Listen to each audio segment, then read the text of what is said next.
think I'm gonna put on the same one.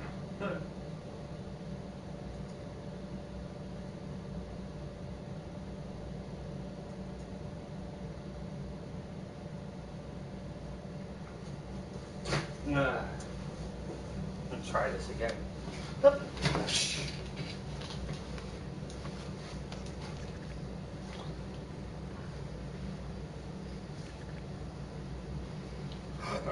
Nope. Oh, split screens. I can't believe Dub and Penguin are split screens. That's very bad. You don't want to play with split screens. Cool, they left. How awesome.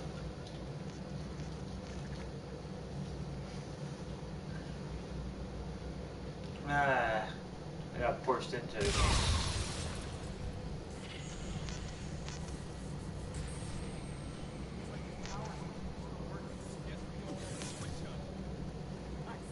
Ugh.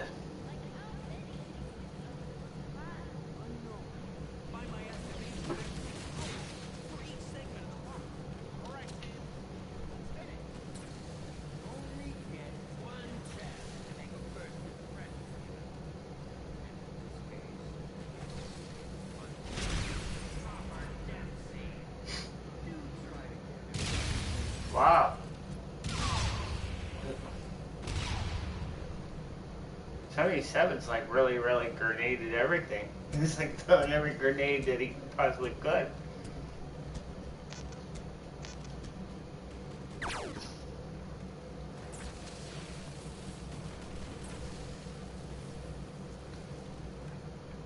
Like, you don't get no points out of grenade whatsoever. You get all the grenades you want, but you probably get a percentage of like 60 points per kill. It's kind of dumb, but at least, you know, Stupidity 101 helps that guy out.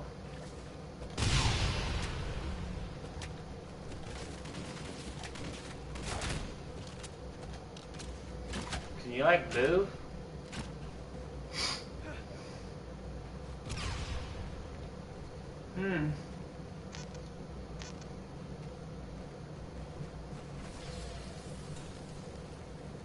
People are like thinking like, oh, you got all this money. Oh. It's funny because they come out and they say, you got all that money, you can open up all the doors and all that.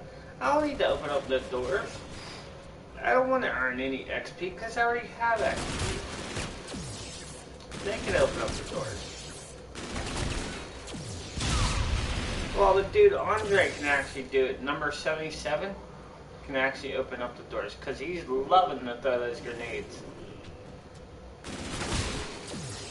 It's a very shameful thing that you can actually do that.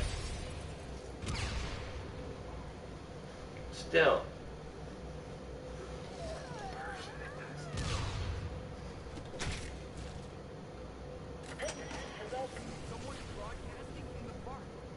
Yeah. At least he did open up the door.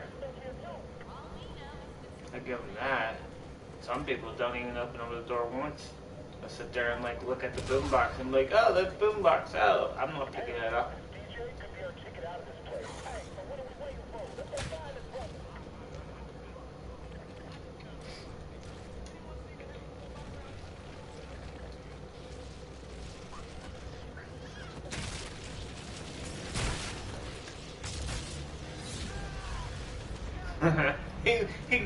You know he's a noob whenever you. He got the Banshee. He got the Banshee. I wonder what he's thinking right now. He's probably like, oh, I got the Banshee. Oh damn.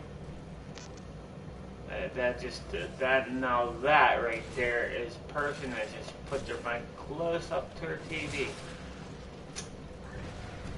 That's not a good sign. But then again, they're all like, yeah, cool, like, yeah.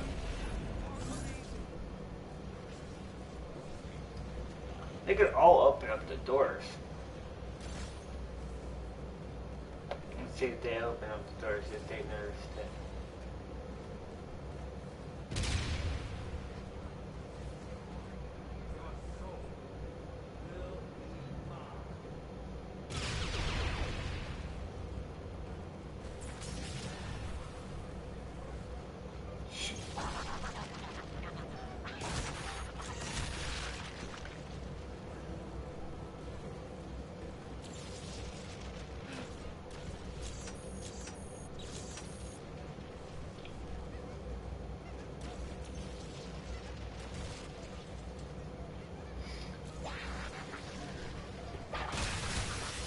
So did you guys actually watch that?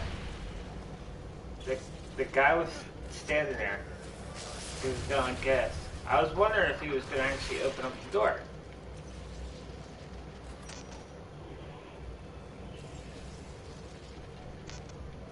I was like, well, he's probably not gonna open up the door.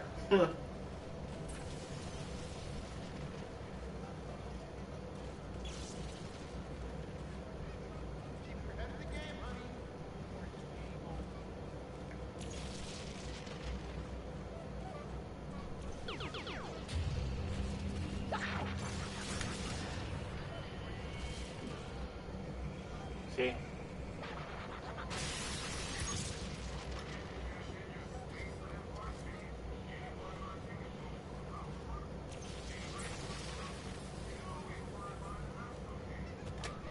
I need to buy that for 5,000 tickets. 5,000 tickets, not 500, 5,000.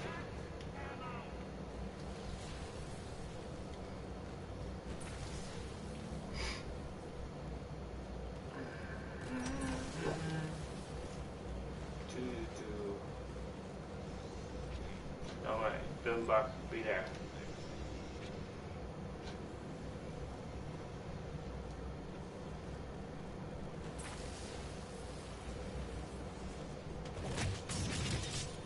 Double points.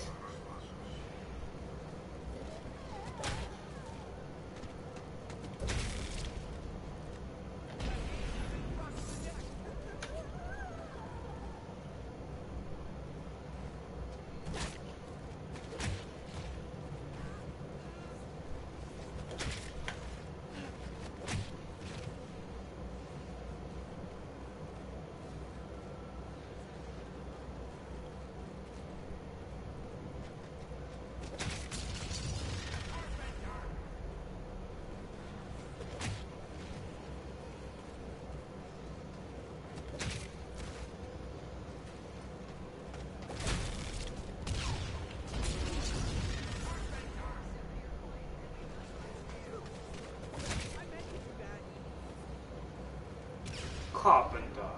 Carpenter. Carpenter.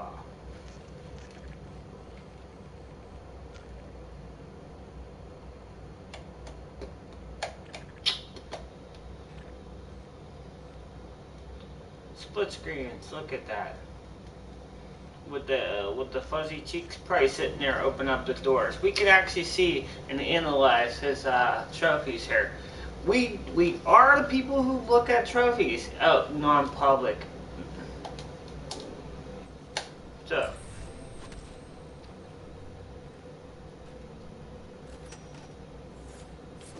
he got non-public trophies, so it's not really, you can't analyze it or anything else.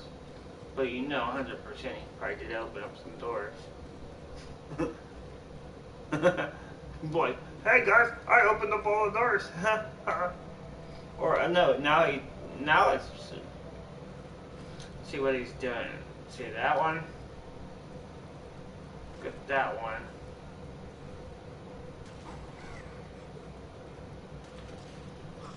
Look at that one. That one.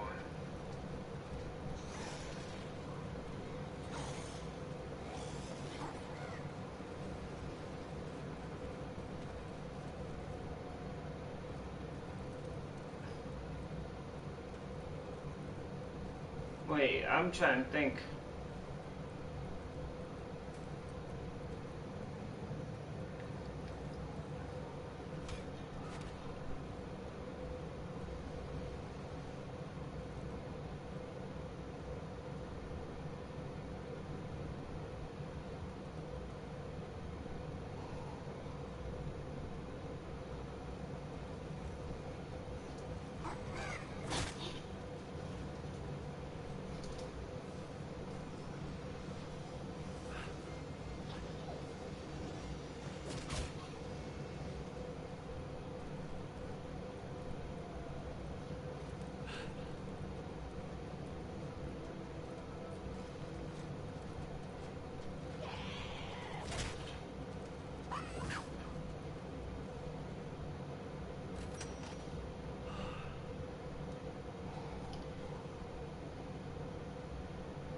see zombie.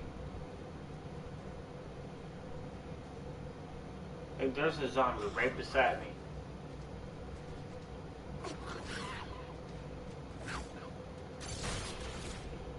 Didn't have to kill the zombie. Standing right here, the zombie ain't doing anything. It was just, they're playing a game. I was analyzing and seeing what they were doing.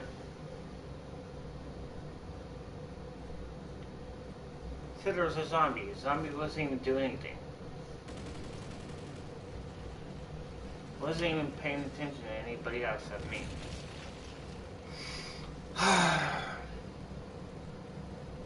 Him and his little banshee probably like, yeah, I gotta kill the zombie, uh-huh.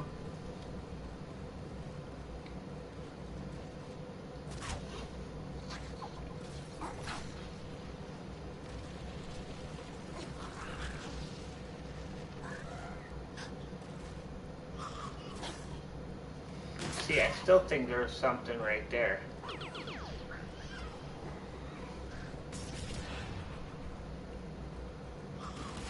I really like it. I really, honestly want to see the alpha test of this game. Like, I really rather see the alpha test and see what got pulled out of this, because I know there's something right here dealing with this.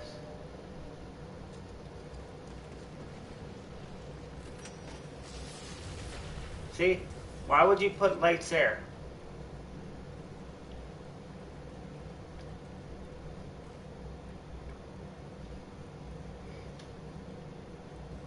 I would rather, and basically, why would you put TV sets in here?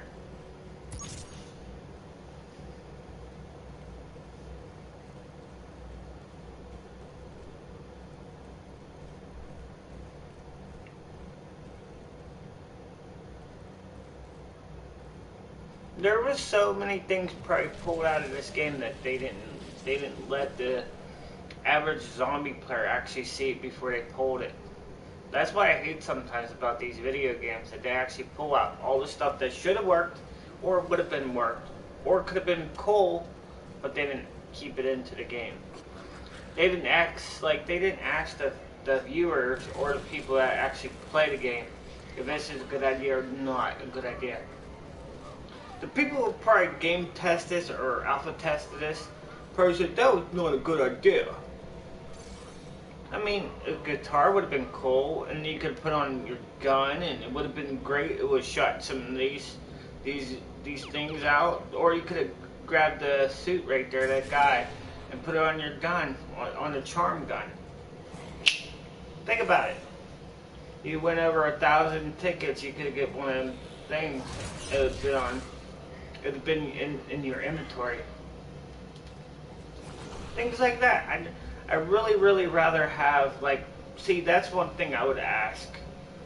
Like, I want to see the alpha test to this game. Like well, okay, the alpha test or the beta test to it, which one they actually started sticking, like, more of the Easter egg into it. Instead of pulling everything out, I want to see the before, like the stuff that they were actually putting into the game, that stuff. A non-public, non-closed beta, or an alpha test to this game would have been cool. Stuff that could have been out there would have been cool. I would like to see it. I would have been cool. I'd have been like, dude, this would have been awesome. You don't think about that. I've been playing this for a long time. I always play this game, no matter what. I don't care how many years this is. I'll play this. It'll be 5 years, 6 years down the road. But I want to see, and if I got a chance to ask, or a chance to say something to Lee Ross, or whoever developed this part of the game here, I would like to see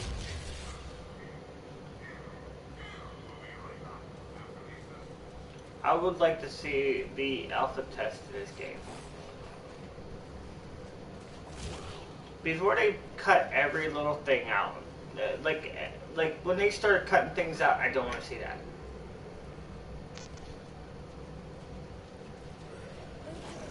I don't care about it. I don't want to see like I want to see like things that could have been. I mean, I do want to see it, but okay. Like in the trailer. In the trailer, it had like little red lights right here on the circles, like right here. Like what do they call it? The like police headlights or whatever it's called.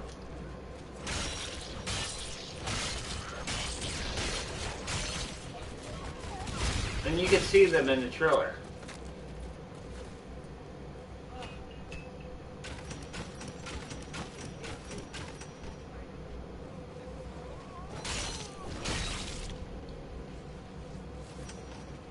And I know for a fact, I would have definitely done something.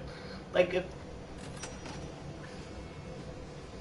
I know they were asking for like the Kickstarter for this game, and they were asking for zombies, like to actually, like if you want to become a zombie on IW, you paid like $250 or something. I don't know what it was. The thing was something like $800, $900. They would actually make up a zombie for you or something like that. I forget what it was. I remember that before this game came out.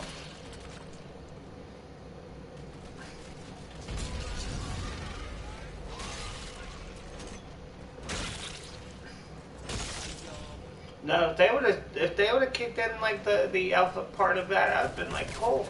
I was trying to see what I could have done.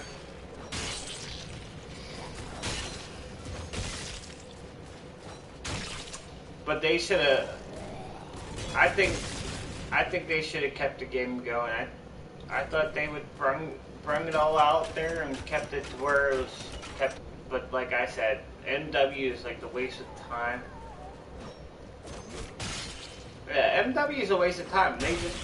They know they lost a lot of money, and they know they're losing tons of money because of microtransactions they put in the games that they can't sell to other foreigner places, whatever they're talking about. I forget what they were talking about. Like Blizzard, Activision, all them other places. They're not allowed to sell them overseas and different things because they're banning microtransactions. So they make a game MW and they start saying, oh, we're going to game this. We're going to throw this shit in here, whatever Sledgehammer didn't want, or Infinite Word and all them other companies, they didn't need all that stuff. We just shove that shit in there and make it all work.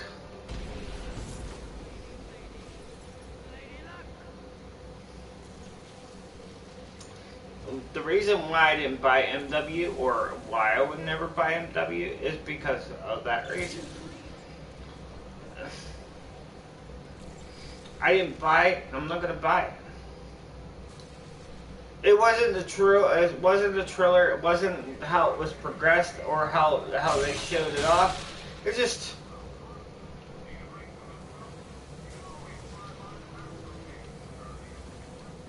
What started the whole trend of people not buying Call of Duty games anymore is Call of Duty Black Ops 4. And what they did was, oh, this event's going to run from this to this, and then all of a sudden, bam, I stopped playing Black Ops 4.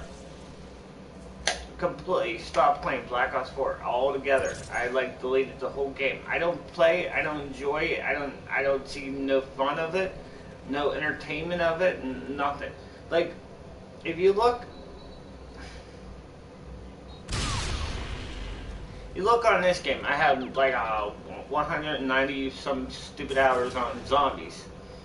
You look on Black Ops 2, I have a whole bunch of hours on there. Black Ops 1, I have a whole bunch of hours on there.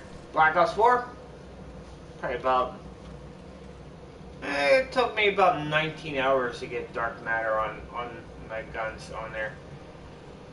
I really didn't really care about Dark Matter, but because of, I thought it was going to be cool to get, and I thought, someone said it was going to be like a cool, like deep dark red kind of look, and it would change colors, and it would change different ways.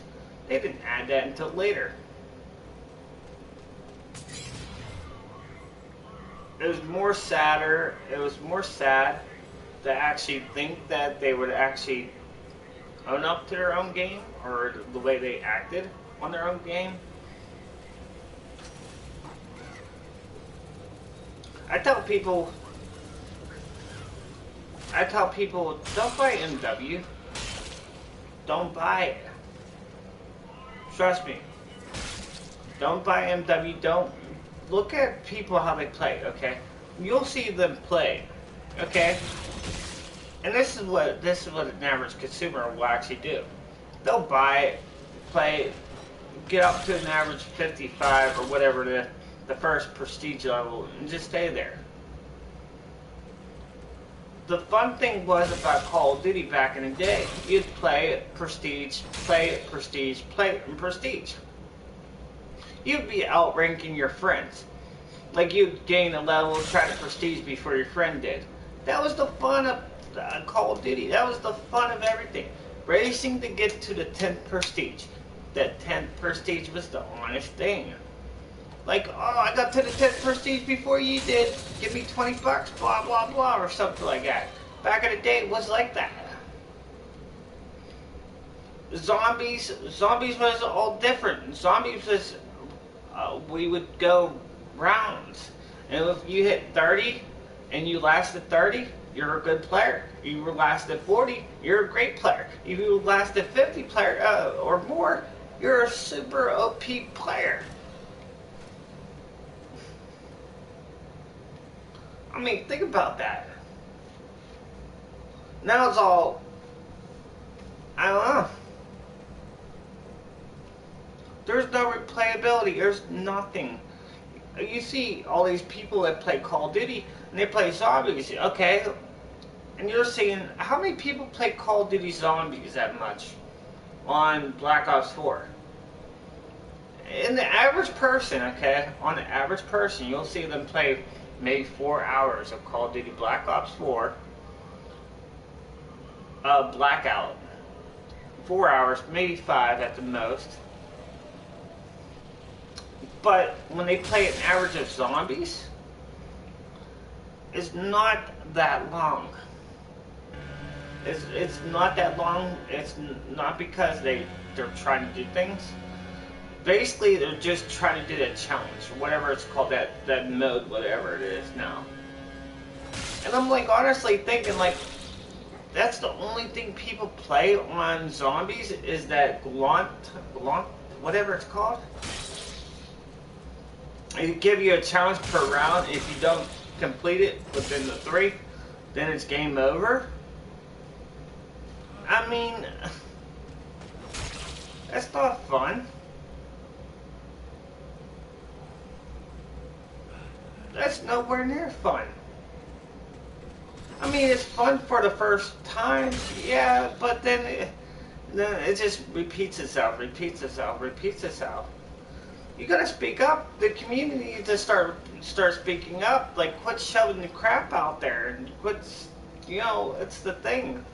Like, honestly, I'd rather see them make a new one of these IW Zombies or something like it. I know you guys be like, no, I don't like the cartoonish and stuff. They could pull out the cartoonish and make it a little bit better, but keep it like this style, like the 80s and 90s, and just the zombies, and it's just the park. You know, it'd be crazy if they kept the park indifferent. Not the futuristic kind of crap like Exosuit Zombies. I really didn't have fun on those. Exosuit Zombies really sucked. To me, I didn't like it that much. I don't know. Because, okay, Exosuit Zombies would have been cool if every, like, 2 minutes you were jumping and all of a sudden you're trying to jump up in the air and you have someone what's that called, electricity guy, the Exosuit Zombie would just, like, hit you and you try to jump and you can't jump anymore because you're got zapped. And in the virus rounds, you'd run down, you'd like, I'm running to the virus thing. I'm running to get, yeah, to get cured to it. And someone already hit the thing, and you have to wait a certain amount of time to hit it again. Then you have to pay the money, and you don't have that much in your bank because everyone tagged and told their freaking self on the TV screen. So you're like, okay, hitting the screen while I'm running down there hitting the screen. You guys have done that. You gotta play Exorcist Zombies. Did you have fun? I don't think so. How many people actually play Exorcist Zombies? Not that many people played it. I mean, I had fun, not fun, but I had a little bit of fun on the last part of the Easter egg.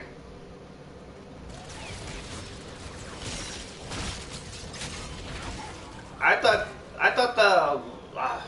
hold on, I was about to die there.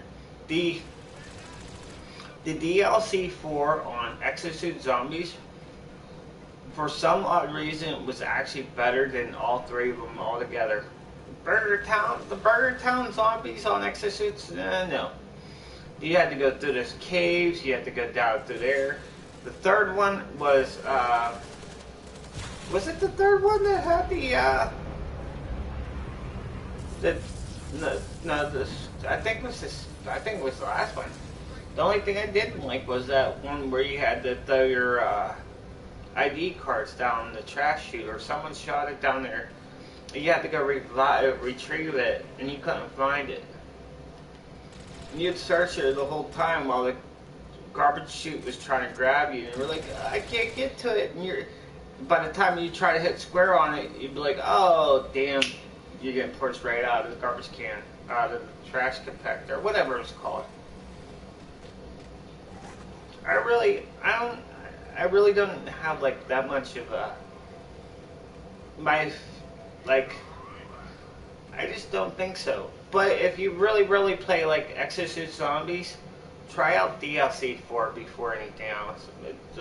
I mean, the zombies suck. I don't like them. But the whole Easter egg part of I know it's very short, but it's long at the same time, and it's kind of hard. It's kind of hard, but not as hard. I mean, it's like there's certainties of different things. What makes that a different board from everyone else is there is a spaceship on the DLC 4 that you have to shoot and follow. You know, it's weird to actually have like a part of Spaceland and Exorcist Zombies all together. You guys didn't realize that one, huh? But wait, there's a spaceship that you have to fly? Yeah, you drop like max ammos and things like that. Yeah. Well, like you would do that, man. How many times did I play it? I don't think, when I completed the Easter eggs, I think after I completed Easter eggs, I maybe played it about 3 or 4 times after. After 3 or 4 times after, then I stopped playing Exorcist Zombies. I kind of did like that, the whole, like if you ever played the DLC for Exorcist Zombies, you play the last part of it, and you're in that dance floor club kind of situation with, what's his name, John Malkovich, or whatever his name, I think that's what his name is. He's the DJ, and it's all like, you know, it's not hard, but I like that kind of Easter eggs that could be a little bit hard, but not as hard. Like, you could actually, like, beat the Easter egg in a quick seconds. I don't know. It's...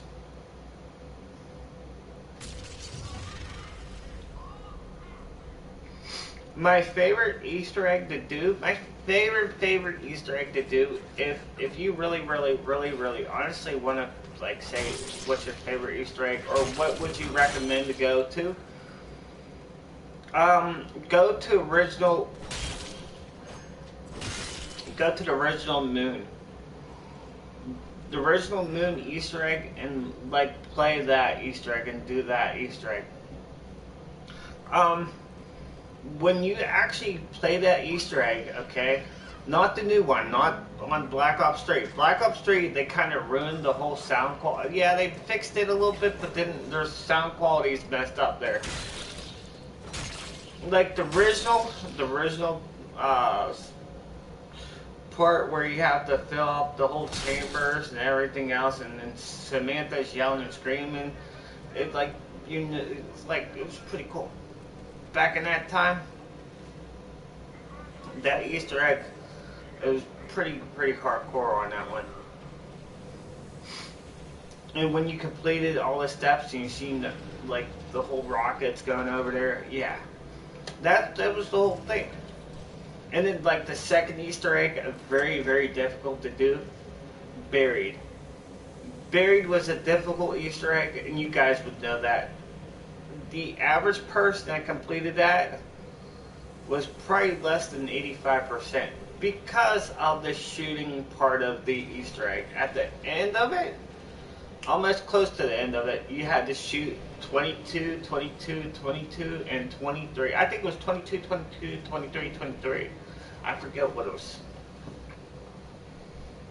It wasn't getting Leroy to break the whole water fountain. It wasn't, you know, it was the whole part of to do the shooting part of it always upset people because one person would miss one, or it would lag someone out or kick someone out. It was old, 360 or PS3, it would kick them out. Like the network issue would be bad, and you guys would know that. But that's the good Easter egg. That's like the awesome Easter eggs you can actually do. That was a 4-player must-have. You had to have 4 players to do the buried one. But I like how they did the lights, how you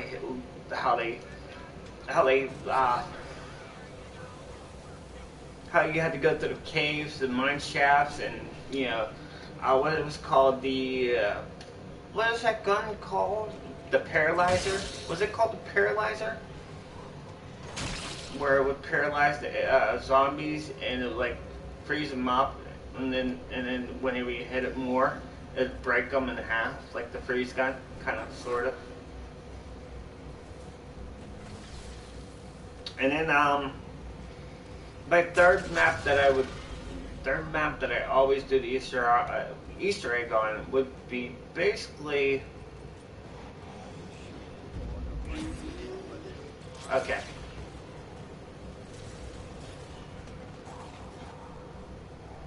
Third map, trying to think. No. I think Ascension was actually okay. Wasn't the best. Ascension was, see, I could say it was good, but then it was like, the worst thing was open up that portal at the very end. You had to use the portal, what is it called? Those portal things that you had to throw, and you had to be right on the target. Then you had to get those dolls, and then you had to get the ray gun, then the thunder gun. The portal, I forget what they're called, the portal things that you had to drop down on the ground. Those things, they suck badly, because some of them you would actually have to suck up different things around the area of the extension. Well, the first thing you have to do is suck up that one thing on extension. Then someone takes the thing up in the air and has to spell that out. And if you touch one word, you have to repeat it the next way. It was stupid. I could say that Ascension was actually good, but not as good.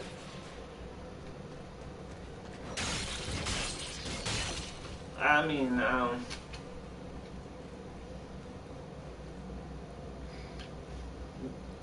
I could.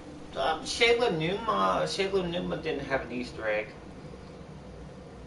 It had a kind of an Easter egg, but Shayla Numa had the Hanging Peter. Hanging Peter was actually, used to be where if you actually like knife Peter he would giggle or something, and then like he would instantly kill you. It'd be game over. I think that's what it was. And then the love rock or whatever it's called, the meteor rock, but it had a heart in it in the background. But I don't know. A lot of these Easter eggs have been completed so fast in record time. I just don't know. Like, I don't remember some of them, but I do remember a lot of them, how to complete them. Just, I can't go in details on Black Ops 3 and Black Ops 4 because Black Ops 3 and Black Ops 4 Easter eggs I didn't really like.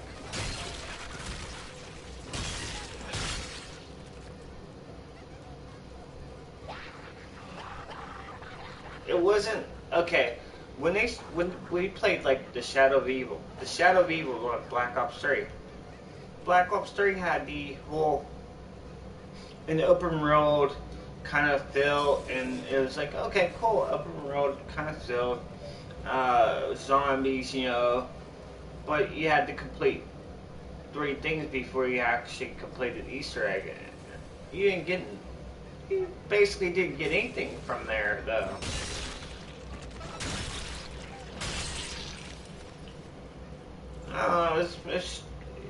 If you played Shadow of Evil, then you'll know. Like, you had to get the sword, and you had to fill up the eggs first. You had to fill up those, so you had to go. Then you had to do the sacrifices and all that other stuff. Then you have to get those what's those 3 Mogwires, whatever it's called. The guys with the 3 faces, though. I forget what they're called though. I know they're there, but I hated them because I would get Perkaholic. Okay, I would go and go get Perkaholic, and as soon as I get Perkaholic, as soon as one of them spawns in, they would go right after me. 2 seconds later, I'd be down for some odd reason, because I don't know.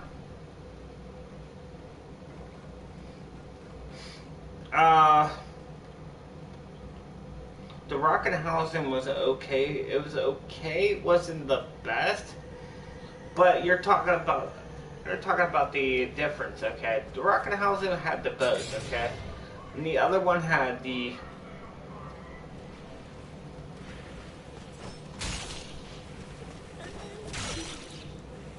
Rockenhausen had. Origins had the bow, the staffs. I'd rather take the staff and use those than the whole bow kind of situation, because you run out of bows fast. You run out of bows quickly and fast. The arrows, I mean. I kept on calling bow, the arrows. Okay. Then the funny thing, when you played the Rockenhausen, the very first bow that gets completed or nearly done before you start the second bow is the electricity bow. The electricity bow is the easiest thing to build. It's like the easiest one to actually complete.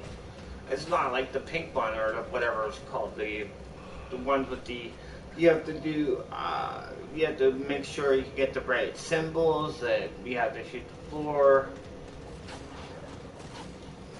Yeah, you have to fill up the skulls with the souls by killing the crawlers, different things like that. Oh man, I hated that bow. And then, well, okay, the electricity one, then the wolf bow would be the second one to be gone. The third one would be the pink, purple, whatever it was called, the pinkish bow. I forget what it was called. And then you had the fire bow, the flame fire, whatever. What was that? Because it was the hardest. People would hate that bow because they couldn't jump from one spot to another spot to get that one little mark. Because you had to jump, shoot, right in that spot. And people honestly don't want to do that at all. So the flame bow wasn't the popular one out of the whole thing. But if you play Origins, it's a complete opposite. It's the complete opposite. The first bow that gets completed, the very, very first bow that gets completed is wind bow. Or if you get lucky with 3 people, you might get the ice bow. But because of people killing zombies real quick, usually you get the bow at 8. The staff, the wind staff at 8. The ice staff at 8.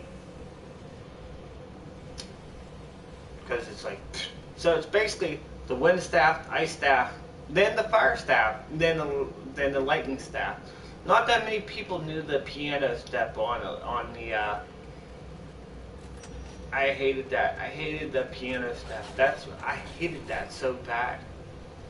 I could do every single one of them. I hated the piano staff one part.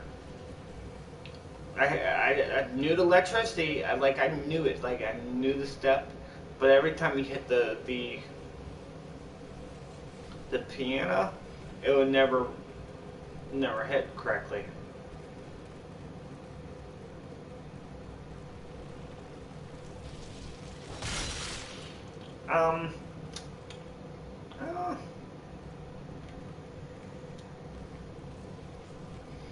And then shit. What was it called? Sorry, if I'm messing it up. But the whole spider and getting the spider into a little thing and getting the water buckets or the green buckets combined to this, and you get the blue bucket to you can get the wonder weapon and you put it on the table and you combine that. Like, I can understand it was okay, it's a nice theory of it, but I hated that.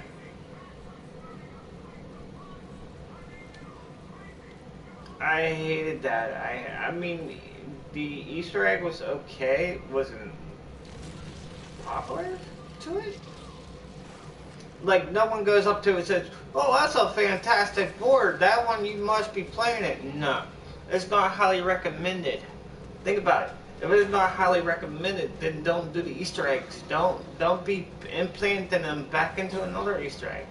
Like zombies, they see the people actually play that. They're like, "Oh, cool. That's a good Easter egg." Then people like that Easter egg. Then we'll just implant that and make a new twist out of it.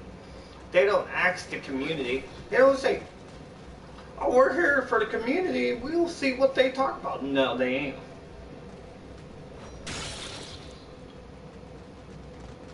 Just like what they did with the Division. The Division said that they would be there for the community. And look what happened. Look what happened to Division. Not that many people playing the Division 2. I wonder why. Think about that one. You guys really realize if I was a bigger streamer, I had more people in my stream, or actually had people, they would actually be like, "Whoa, he's right. This person's actually right." Yeah. I'm not, I tell you how it is, or how it acts, or the way it is. It's not. The Division 2 would have been cool. Okay, if they would just keep you updated to their game. Okay, and it's not, the Division 1 did so good. The Division 1 is like, okay, if you ever played an open road, okay, and you walk through that place, you do mission by mission and by mission, okay, and then you play all the time, and you're getting the greatest gear and best loot and all that other stuff. That's a good game. And then you're looking like, okay, cool.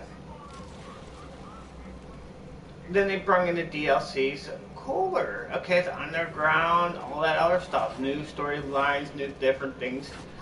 survival. Oh my god! I mean, the division. If you play it, like if you want to play a great game for like $15, go buy the division. It might even be less by the division. Play it. You might like it. You might enjoy it. You might learn things. You might learn how to live, like stay alive and strategy and all that other stuff. Don't buy the division too. Not recommended. I wouldn't recommend it. The Division 2 is a big flop to me, and it's not because of the raid, a part of it. It's just how they did it.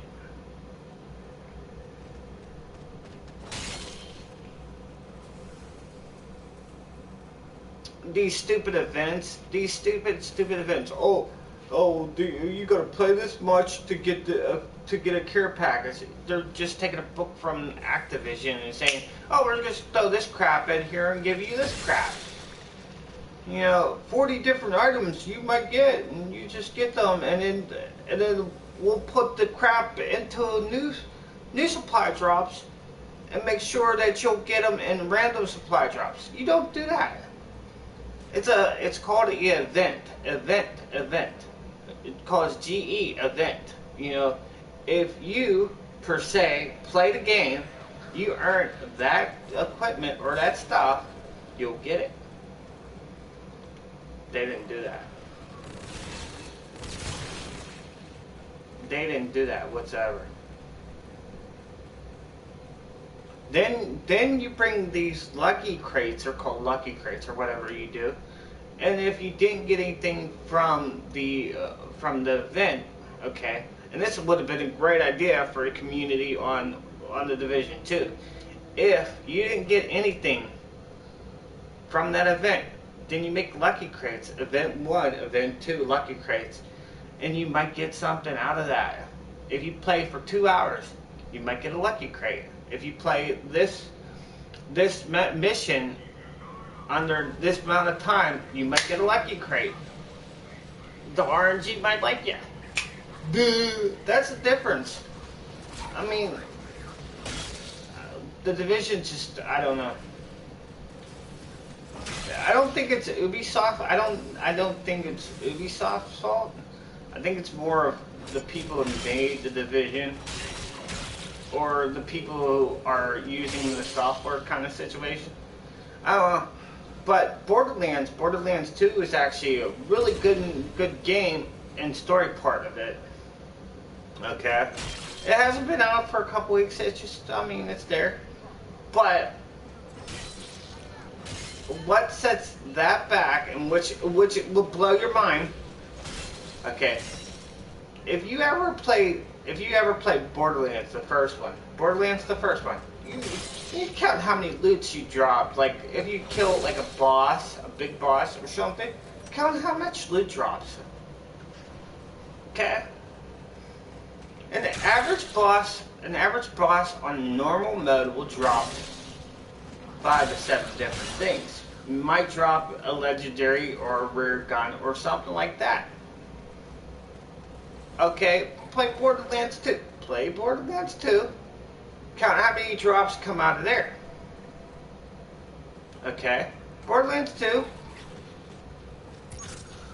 could have been cool. But the difference is with Borderlands 2, they added more stuff into it. Okay, they added more things. They kept that game going. Okay. You can't really judge a game. Like if you play a game for 3 months, then you can have the right to judge or review a game. I don't really gonna judge a game until I play fully through it, play a mission through it, or play all the way to the end of it. Okay. I didn't play it through the whole time. I didn't give it 3 months yet. Borderlands 3, the only thing it's got towards where they're actually, like, if Gearbox or Gear, whatever it's called, if that company actually nerfed all those loot drops, like I was talking about, they dropped that stuff. Where they nerf it, like, oh, this, like I played it there and there, I played it on stream. I was like, okay. Now, if they nerf the drops on, well, I'm gonna call it BL3, okay? If they nerf it, then a lot of people be turned away to Borderlands 3. It's okay. I can't say if it's a buy or not a buy, because if Borderlands 3 is a buy for you, then buy it. It's a good story. It's got a good story, but not as much of a good story. I'd recommend, if you've never played Borderlands 1 or 2, I'd recommend those games.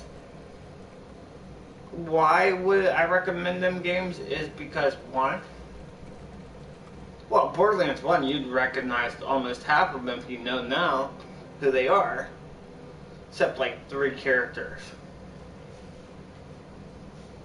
I think I played Borderlands 1 on stream. Borderlands 2 I streamed that, yeah. And Borderlands 3, I actually did stream that a couple days ago. Borderlands 3 was I was actually, I'm getting there towards where I'm more of an OP person. It's like I'm getting way overpowered. But I don't know. See, okay.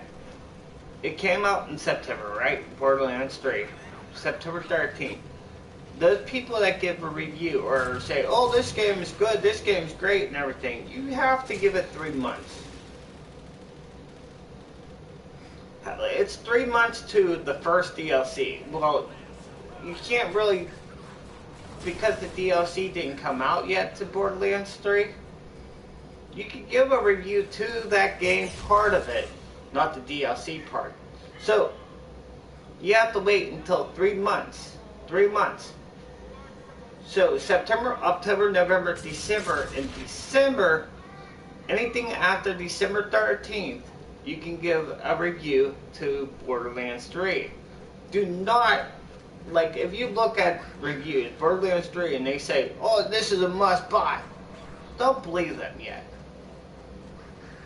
Let people play, let people understand the game, what legendaries they have, what gears they got, how they built the gears, because they can switch up anything they want. They could actually bring out patches and everything else. They could have updates in the games. They basically nerfed almost half of the loot drops and everything else. They're, you know, that's not making a great game there. Don't be nerfing stuff already off the bat. You're gonna, like, nerf something. There's like tons and tons of broken stuff out there on Borderlands 3. But I'm hoping they don't patch it or fix it.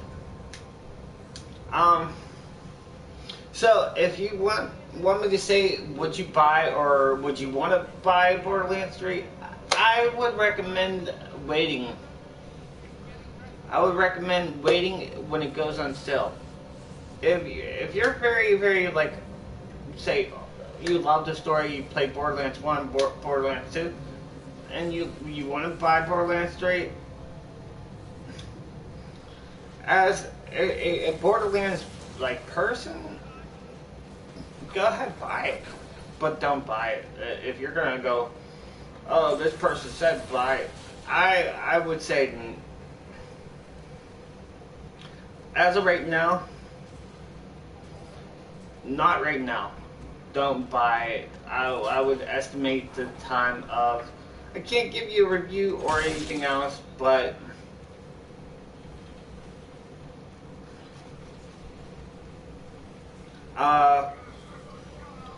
Borderlands 3, just wait until it's actually on sale. It's gonna happen before December, and it's gonna happen. It's the holiday. They're actually gonna sell that probably for say it's $59, they're probably going to sell for like $49 or $39. Just regular Borderlands. I mean, did I buy the whole, every part of the Borderlands? No. I didn't buy all the Borderlands. I didn't buy the DLC, the Season Pass. I'm not going to be like, oh, I'm going to buy the Season Pass and all that. No, I'm not getting suckered into that Borderlands Season Pass and everything else. Oh, you have to pay $89.99 for the DLC. And then 3 months later, everyone's going to get the DLC for free, just like The Division did. The Division 2, it's completely 180 to everything. So everyone's going to get the DLC for free. Yay! Be all happy and joyful and jump up and down. No. When you buy a game and you promise a DLC or a DLC pack, you have to pay for it. And then more than likely that means no one else gets that exclusive DLC unless it's 2 years down the road. Then people get it. You know, you understand. That's what Activision should be doing. Activision should be saying, oh, zombies and all these other these older games, these older Call of Duty games, these DLCs need to be on a lower end price. For a season pass for this game, if you buy it, they should be on digital download for $89.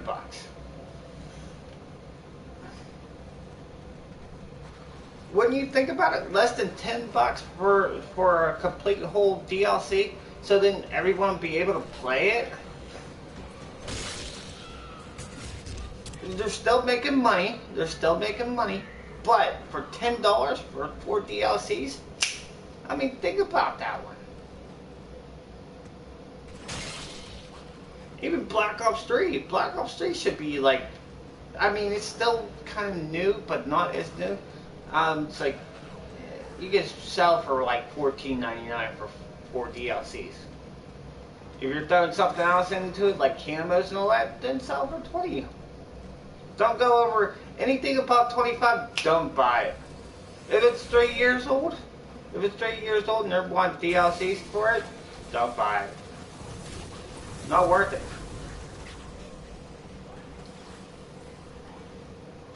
Don't get suckered into DLCs right off the bat. Buy the game if you enjoy it, enjoy it. If you don't, then don't. If you look at the DLCs that they have, then go for it. I mean, I made that mistake. I did make that mistake buying a whole full version game in which I never thought they would actually mess it up. And they did. They kind of messed it up. I paid a lot of money for it. And you guys know what game that was? It was called No Man's Sky. And yes, they did all this stuff now and all averaged out and say, oh, it's so good that No Man's Sky's got the best thing out there and it's got VR now and you can make mobile homes off the planets and everything else. No, I bought the game because I thought the trailer was so cool because the planets, they showed the planets off really nice. They showed like the animals running through. You guys would understand what No Man's Sky looked like. You'd be like, whoa, I'm getting that game. I bought that game. I thought, honestly, that's the thing I was going to buy. I didn't care about the multiplayer stuff. I didn't care about that crap. I cared about the planets. I cared about, you know, exploring. I cared about looking at the animals, the planets, and exploring. That's what Minecraft is like. You go out, you go down into Minecraft, and you're like looking through, and you're like, oh, there's a stone here, there's a stone here. Oh, there's a spawner here. There's zombies. Here's, you know, different things. That's what Minecraft's like. You know, you start building things, you know. But honestly, I didn't care about the multiplayer stuff in the No Man's Sky. But I'm never, ever, ever, ever getting suckered into a game that I don't want to buy or play anymore. Which comes to the next conclusion, or the next thing. I bought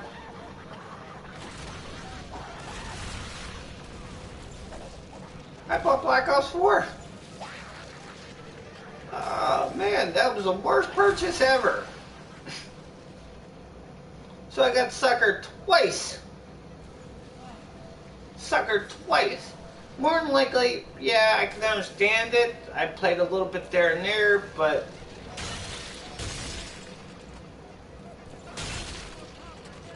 and it's I I don't know. It's like, see, Black Ops 4 was okay until they actually started throwing more crap into it, more crap and more crap.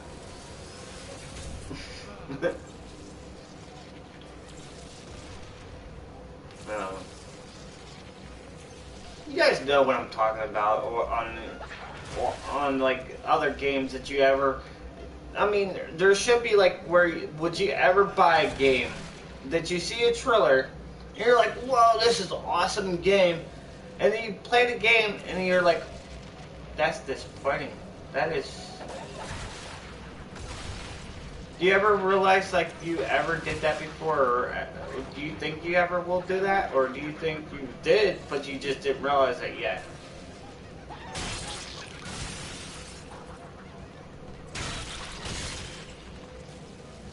I mean, I have done that. I have done that a couple times, like I said. Bought a game, played it, and didn't realize it was boring, or it sucked, or it didn't have the stuff that it was promised.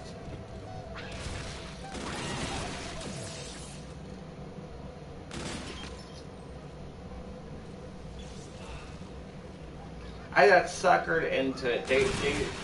They basically said an average sucker, an average person, gets suckered into buying something that they don't think they should have or don't need. And I think it's 65% or more. I think it's about 65 or 66% of Americans get suckered in more times than the average person, like any other country. And this is a shock. I'm like, whoa, really? I think basically we do wrong choices, and it's what we do. It's not the principle of buying something that we don't need or buying something that we should never buy. It's just we make wrong purchases.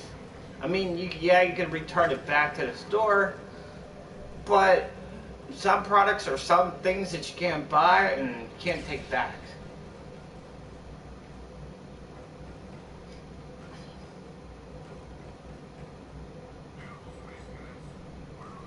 And you'd be like, "Whoa, what? What's going on? I don't know." I went from point A to point B to point C. Point A talking about a video game to point B, like Easter eggs, to point C as, an average consumer not buying the right game or buying the right thing. If someone did reviews, which I was saying is, if someone's trying to do reviews or complete, oh, this is a great game, guys, recommend buying it right. No, I'm not going to actually say that to you guys. I'm not going to say that. If it's a good game to me, I'm going to say it's a great game to me. But would I recommend it to someone? If you're going to have fun, yeah. See, when people say, like, they buy this Call of Duty game, okay, and they ask me, would you recommend the season pass? I go, yeah, you're playing the game.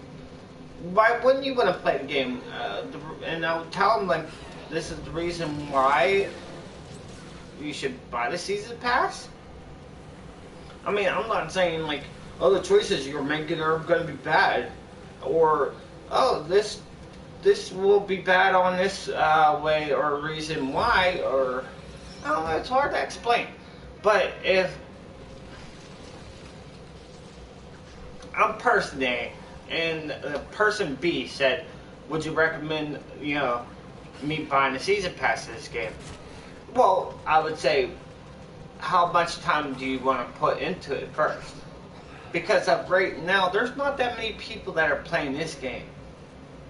And if you want to go get director's cut and get all the perks, all the money, and help other people, get the XP and everything, it's going to take a little bit of time. Okay? How much time do you actually have?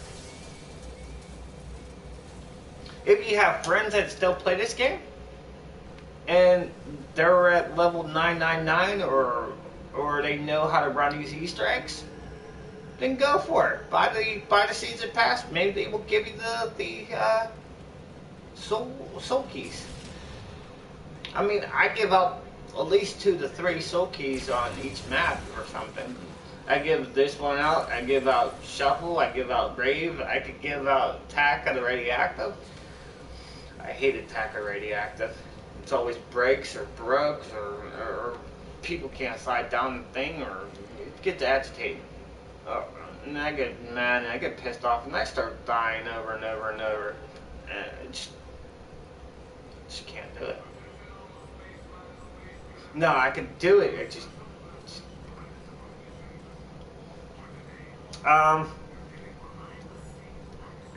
what else?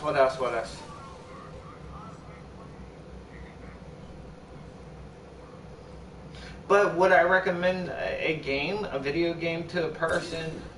Not until, like, if I play the game and then I give it 3 months after release, then if I'm still playing the game, then yeah, I'd probably recommend it, but not as much as maybe give it like 5 out of 10 stars on this stuff. I'm not gonna be like, oh, the input of this game sounds cool. No. I'm not gonna scratch it up and say, oh, buy the game because it's got Call of Duty name on it, or no. Damn, I'm lagging as hell. That's not a good sign.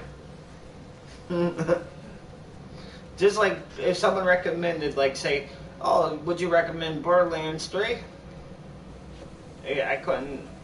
I would tell them, like, Borderlands 3 came out a couple weeks ago. You can't review the game.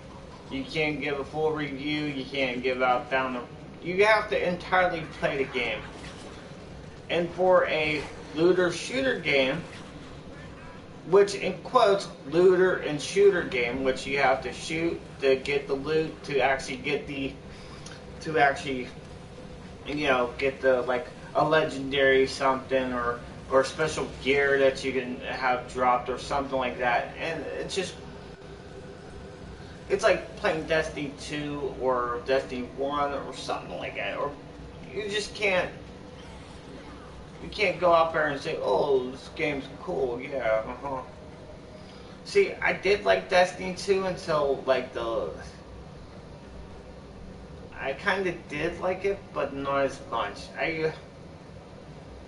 Destiny the first one wasn't the best. I can honestly say, because I didn't have fun, and I didn't understand it as much as, see, okay, an average person,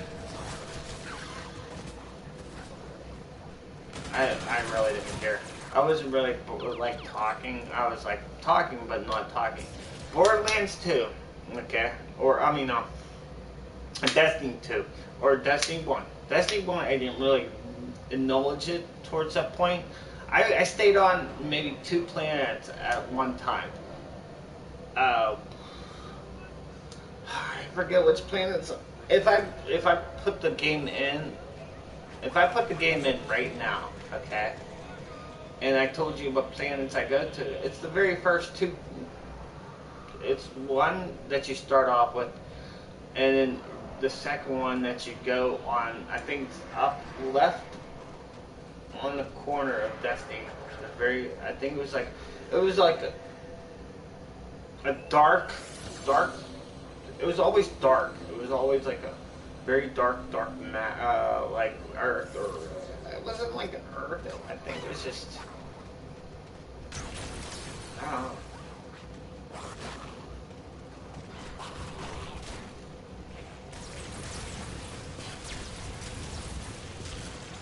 But I really didn't understand it until someone actually told me, like, you gotta get your light level up there, you can't get your XP up there, and you have to get this gun, to get this gun, to get that gun, and I'm like, damn.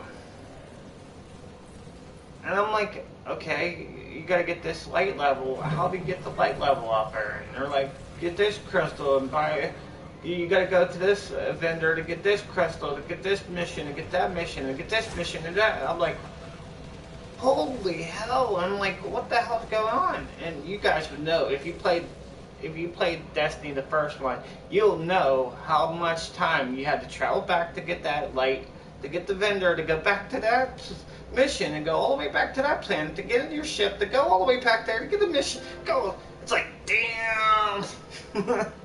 You guys know that, right? I know they fixed it. They did fix it on Destiny 2, but it felt like when they actually gave it to everybody for free. I know you guys would be like, oh, they gave Destiny 2 for free. Yeah, they gave it out to us for free, but I already had the game. I have Destiny 2 right here, sitting here. It just, I played it over time. I played it whenever when I'm not streaming sometimes. I played it there and there. The multiplayer of the whole Destiny wasn't the best. I didn't like it. Especially the one that they have now. The multiplayer, yeah, it's understandable, but not as much. It just feels like they repeated the same thing. And no, I'm not going to say Destiny 2 repeated it. I'm saying the Division 2 actually repeated their stuff. And you guys were like, no, they didn't. Yes, they kind of did, because if you look at conflict, on Destiny 2, on the what was it called? The Gambit, whatever. Is it called Gambit on the Destiny 2? And then on conflict on the Division 2, they're both the same. They play as both. They play it the same, right? But they play as you're protecting something and you're doing something to get to player versus player. This is almost the same game mode, kind of.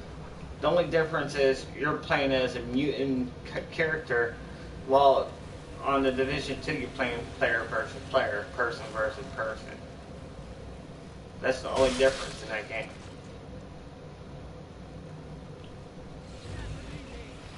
But if someone was recommending saying, hey, the Division 2, I would never recommend the Division 2 unless you're really, really bored and the game was like $30.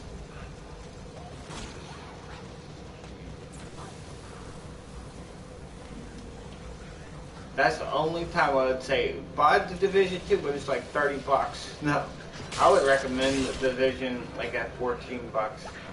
The Division 2. Don't go out there and be like, oh, I'm gonna buy this game because of that. No, if you don't have nothing to do, I recommend, if you don't have the Division, the first one, play the Division. You have a lot of fun.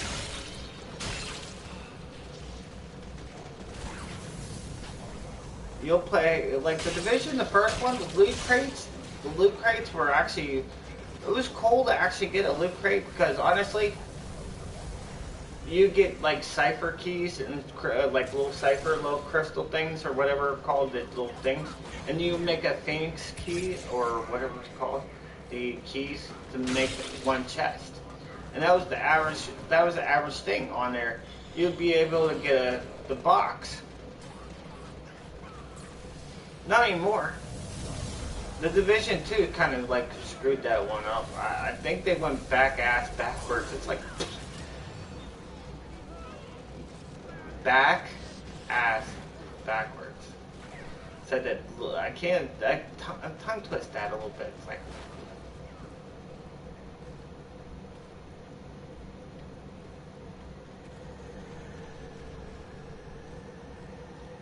yeah.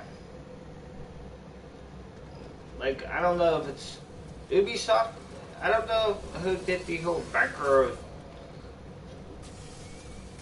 on the Division 2. It's just weird.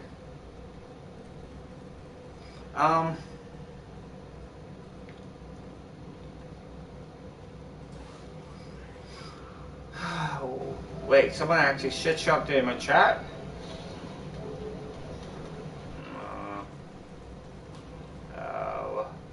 I'm trying to think about the other situations that happened on a video game or somewhat a video game.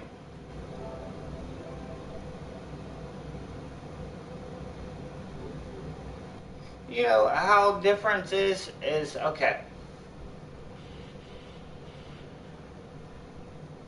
Um.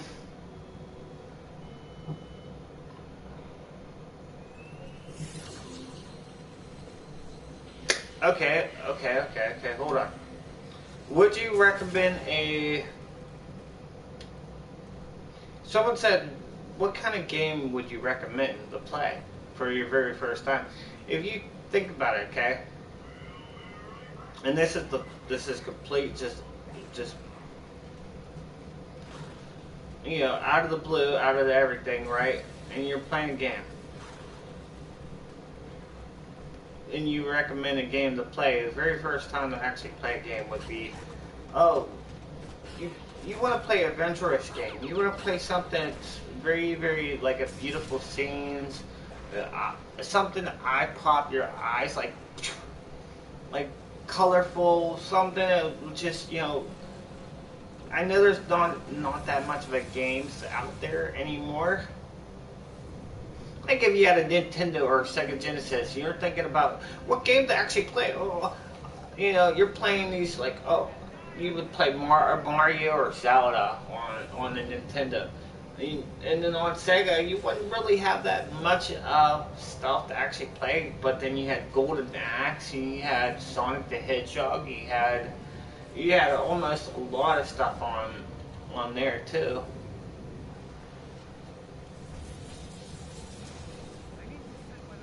I don't know. See, I basically, these games out here, I mean, you can go to the store, you can go to the whole PlayStation store, you can go to the Xbox One store, you can go through all that stores. Pick a adventurous game, an open world source game, like it opens, you know, where you can just walk around. You know, feel free to do things that you want to do, and then on the side, do like missions and different things. If, like, say, Warcraft actually had a console version or something, hey, yeah, it would be cool. A great game to actually play, Don't Starve. Play that game. If you want something that's, you know, I don't know if you guys would actually think about it. Neighbors. I think it's called Neighbors. Neighbors from Hell. It could have been called Neighbors from Hell. I remember that game. That was a cool game. Neighbors. It's a guy that you have to go into his house and something. You have to do something in his house to grab something. You have to. I know it's like, it's cartoonish, but it's kind of whacked out. And I know they did a number 2 to it. It's kind of cool. See, you can't really say that much of a game. Like, I mean, I play Zombies, you know. Zombies is just wave after wave after wave. See, it's not basically fun per se unless you have like one of your friends saying, "Oh, I could get to wave 50 on this much time now." It's like, no one does that. I don't think anybody goes to wave 50 anymore on a certain amount of time. Me and one of this kid, the other day, we actually made it. I think we made it to 50. The one day, it's just out of the blue. We were playing, and I was sitting here talking the whole time, like I'm doing right now, just walking back and forth. And usually I just walk right past, like the zombies after zombies. I'll zone out and just keep on talking. So I zoned out from level scene 9 all the way to, I think, level 32. I'm like walking past. I'm like, what round is it? Oh, 32. And it was like, I was like, what? I had like 7 or 8 kills or something like that. I'm like walking around like this. So I go to the box to get the DCM8. We're staying over here. We stay over here until around 50. I think it was around 52 or 55 or something like that. We stay there. So on my 2-player list now, I think it's 2 players. I think I'm at 52 or 53 on here.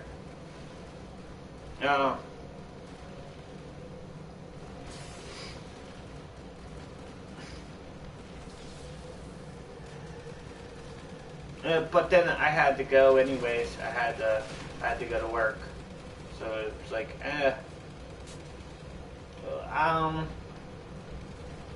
So I don't know.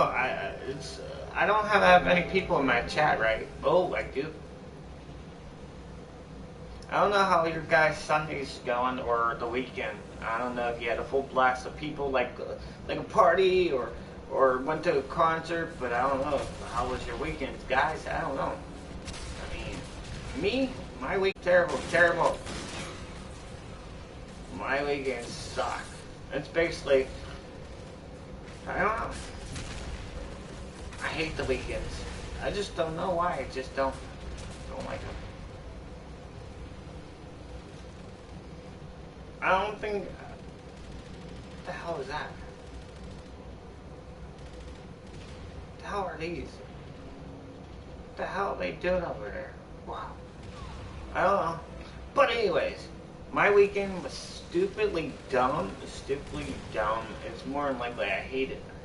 It's like, okay, Saturday and Sunday, it gets boring. And like, back in the day, you get those days off during the schools, right? You're like, okay, cool. Back then, when it was the weekend, I hated the weekend during that time. I just don't know.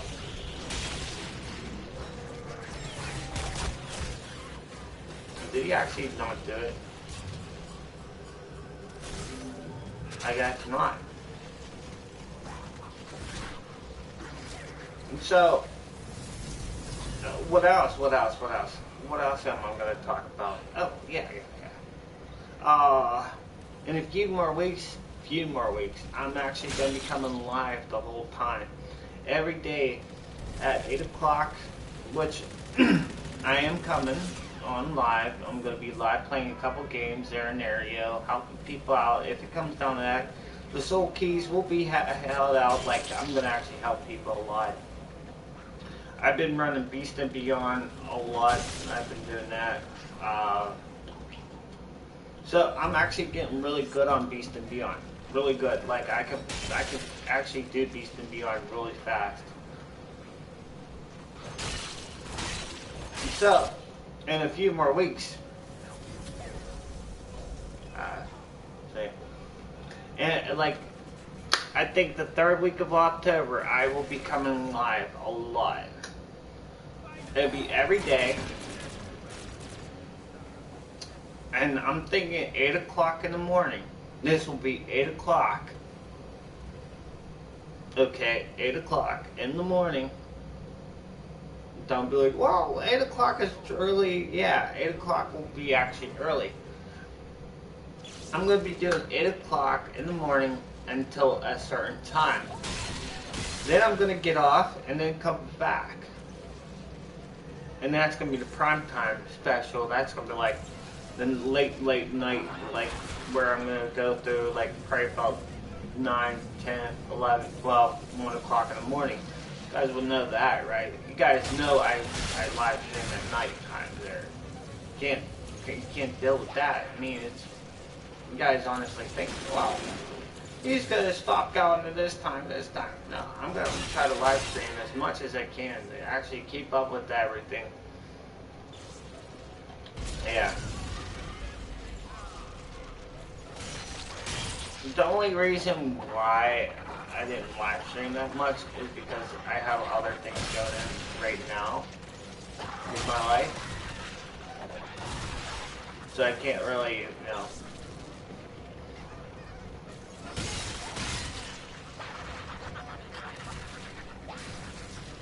So, like, I am going to be live. I am going to do a lot of things. Yes, I'm going to have my camera on. Yes, I'm going to do a lot more than, like I said, video games will be one. Two, be mixes.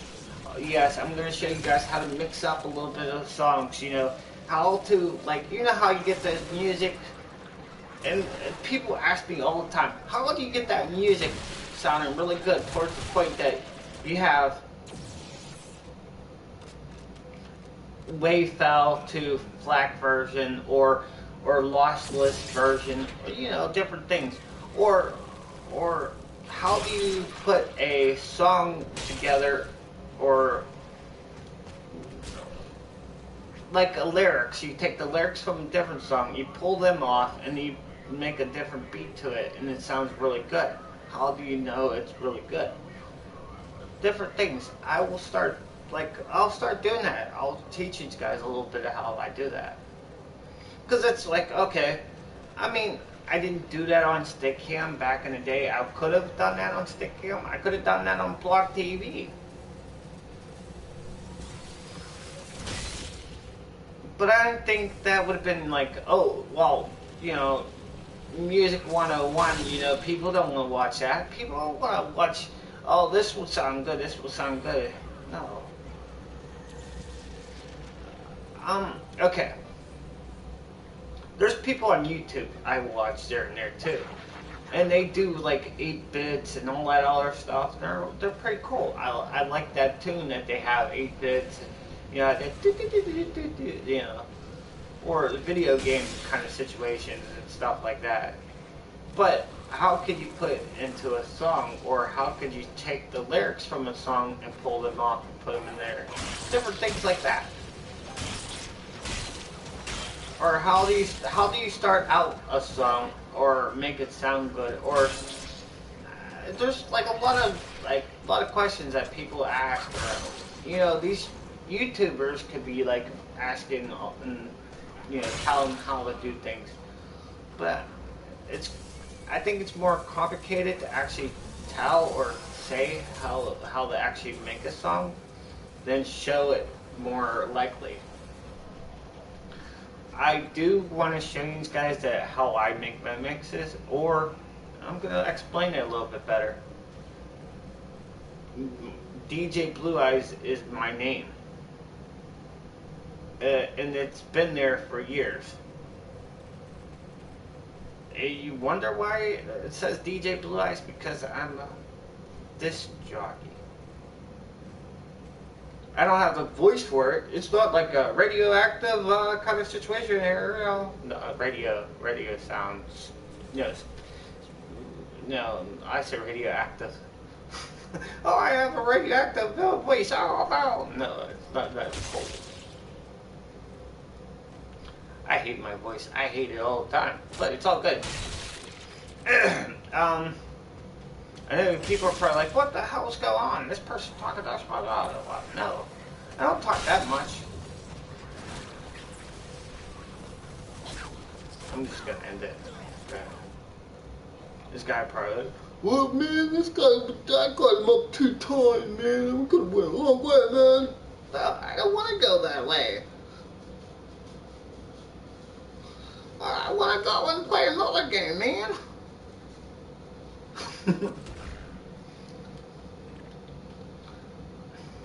What time is it? It's only 7 o'clock. Holy hell! I thought it was like 9 or 10 o'clock at night. I'm like, damn, it's early. Like,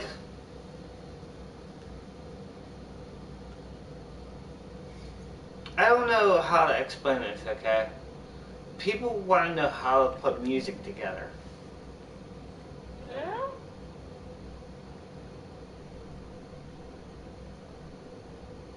Nice. Okay, we're gonna mute that.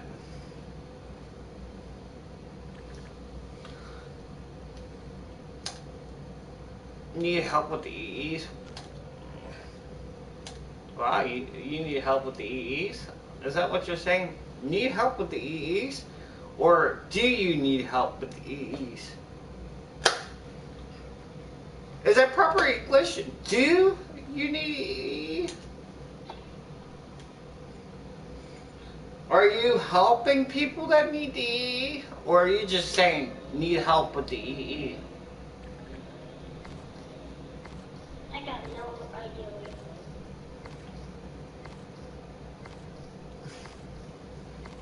Because I think more than likely if you were asking or telling people that you would help them with the EE, they would look at me and be like, oh, this person's at 999 and this person has Willard, and thinking like, well,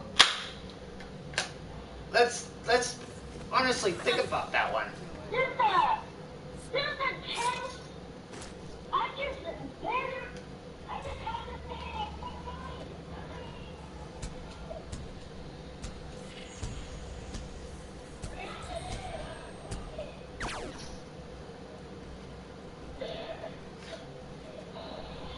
So, Cash, if you need help with the EE, or you need help, you would add me, right?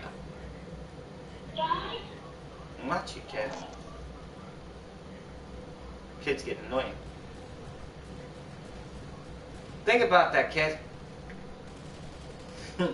Cash is probably like, wait, he needs help with the EE. He's live on Twitch? How many videos does he have on Twitch right now? How many times do you do Space Landers? Wait. I have done the EE so many times it's unreal. I have done this Easter egg so many times. And I want to go do it, but I don't know if anybody wants the EE.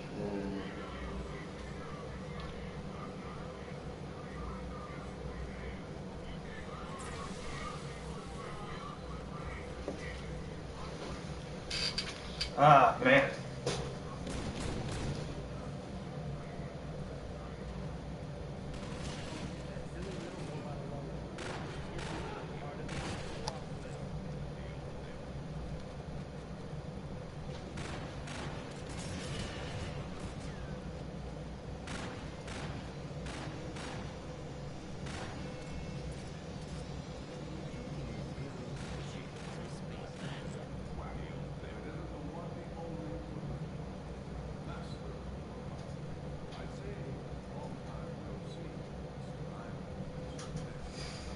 Oh. Okay, well. Hey, honestly.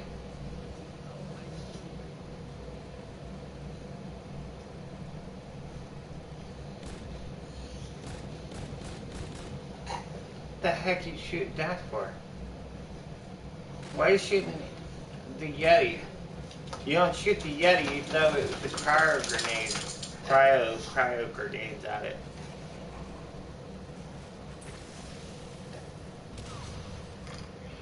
You throw the cryo grenades at it.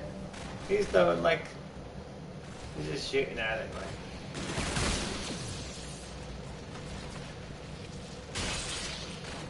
Uh-oh, it's a level 999. Uh-oh, it's a level 999. It's a legit 999.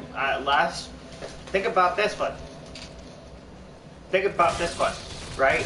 I just hit 999. Wait, actually at 900 last year at this time. Last year, I hit 900.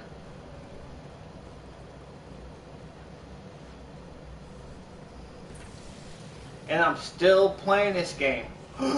Woo! Still playing this game. I wonder why. The dude in my chat saying, "Oh, there's a level 999 in my chat." Yeah, think about that one. The thing is, I still play this game, even if. Okay, and then you didn't do it.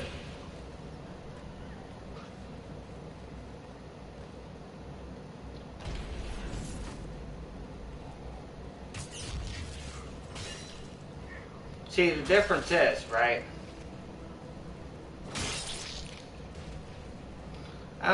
I just don't think that would have been the greatest thing on that one situation.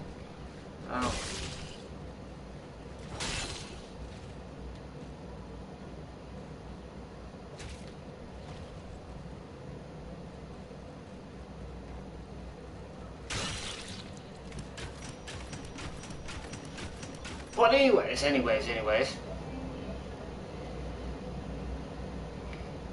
Easter egg? Question mark? What do you mean question mark Easter egg? I'm probably gonna be doing Easter egg because I haven't done one in probably a month, or probably less than a month. I don't know. Between that time, yeah.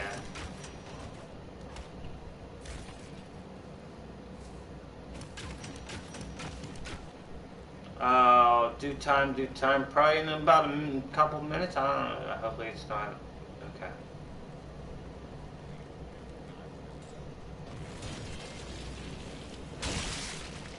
See, the difference is, okay.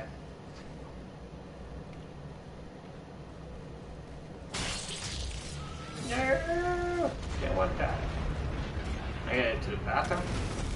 Look at that.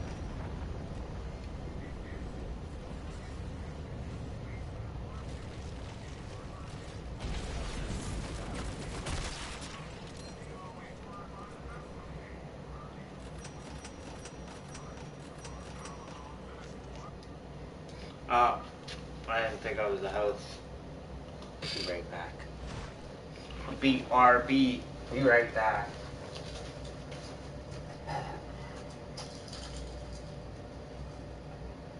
Yeah, I always do the Easter egg. What do you expect? I do the Easter egg all the time.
Okay.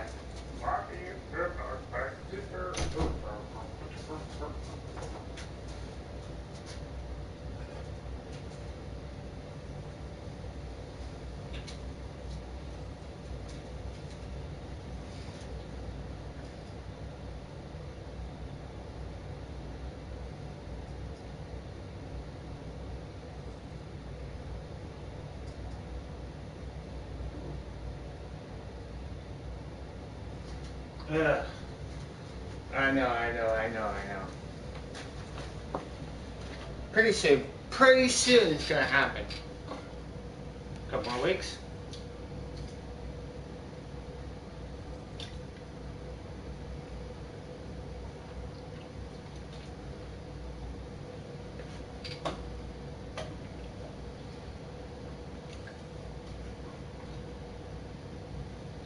Okay. Um, do, do, do. There's absolutely no one on here tonight. Oh, he hit his 500 mark.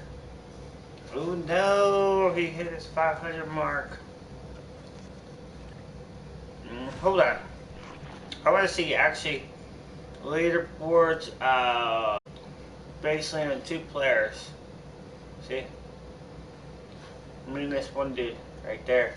We made the 51 by ourselves.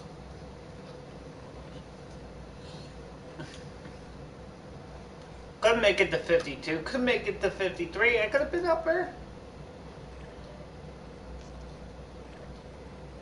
This one, I wish I could have had that on record right there. I wish. 71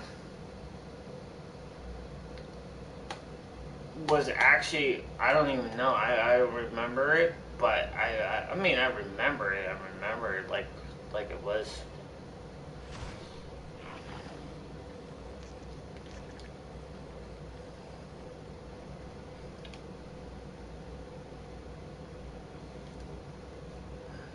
I remember go trap.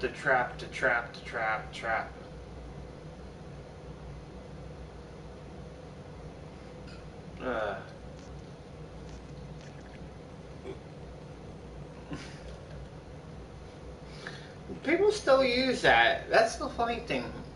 People still use Mephistopheles as a calling card. You know, that's tells you.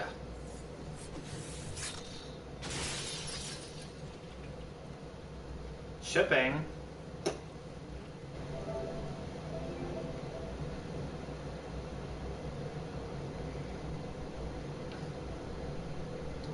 Hold on. How did you run into me yesterday? How did you run into me yesterday?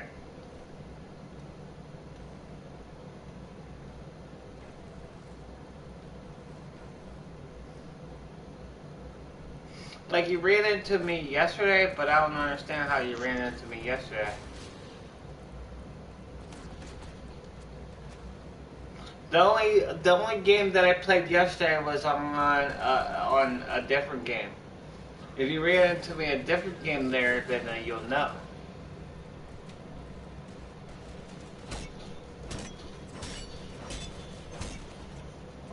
Because I didn't play this game until today.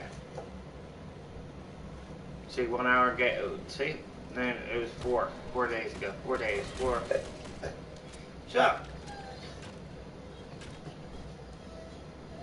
So where did you run into me yesterday? You said I ran into you yesterday. How did you run into me?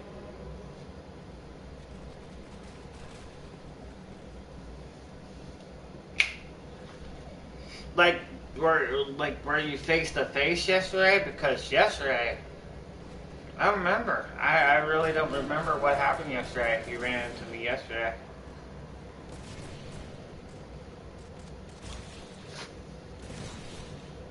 I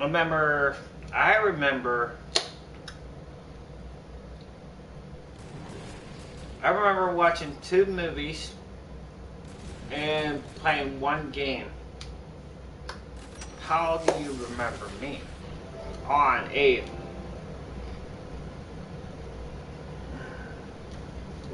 Oh, someone has the same emblem as me. Okay, cool. About 100 people have the same one.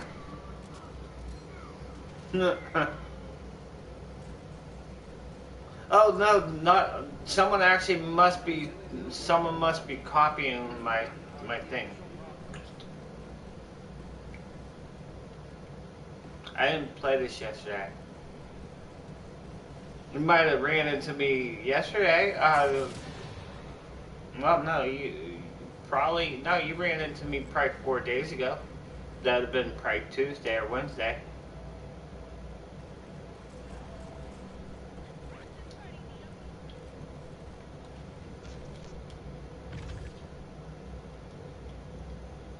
Ah, 40 and 40. Oh, great. Look at that. That's so great. 40 and 40. Now, that is a daily login bonus for me today. Oh, yeah. Oh.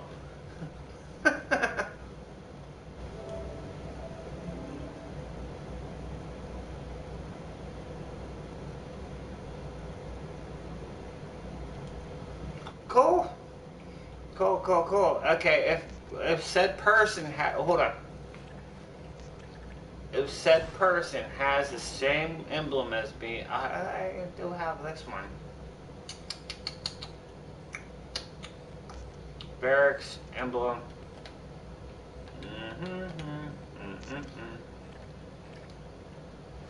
That one was back at. These were back in the day emblems, like very back in the day emblems.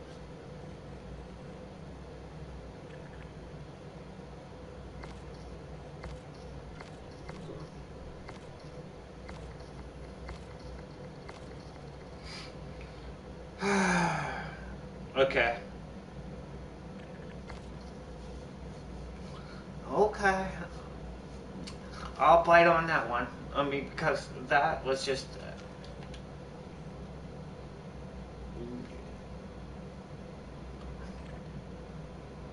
The reason why I said that was because of his cards.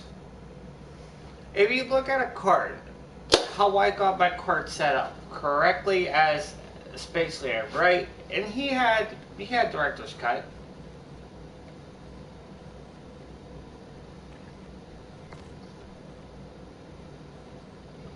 He had Director's Cut. You know he had Director's Cut. And if you look at a person's card, okay, you don't need that many cards to play these aliens. How many times did I play these aliens? How many times? Like, look at the cards that I use. There's only two calling cards that I use. I mean, the cards I use are the 5-second muscle. I know.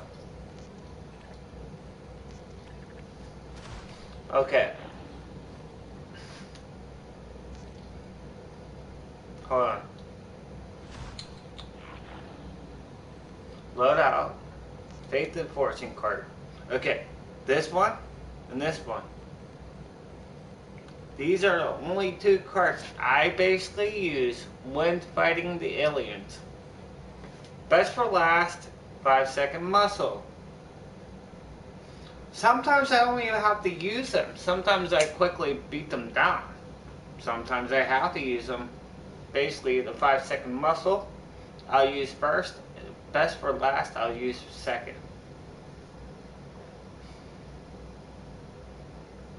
But which combined of them two, I kind of really rather have them. See, increases the damage. That's one thing why I like that one. And this one right here increases damage after reloading for 5 seconds. Okay, when you use the Discord or the Shredder or the Face Melter or something like that, there's no reload.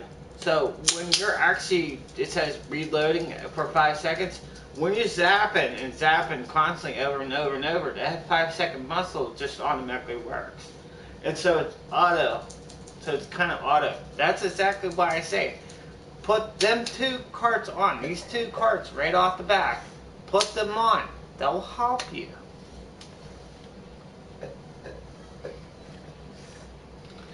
That's why I look at these 999 people that come in and says, "Oh, I'll do the Easter egg." No, it's not looking at the calling cards or anything else. You just gotta think about it. How many times did a person do the Easter egg? Do they have proof of how many times they did the Easter egg? If said person had so many videos on there, then they would prove it. I have so many Easter egg videos that I could prove how many times I did the Easter egg. What?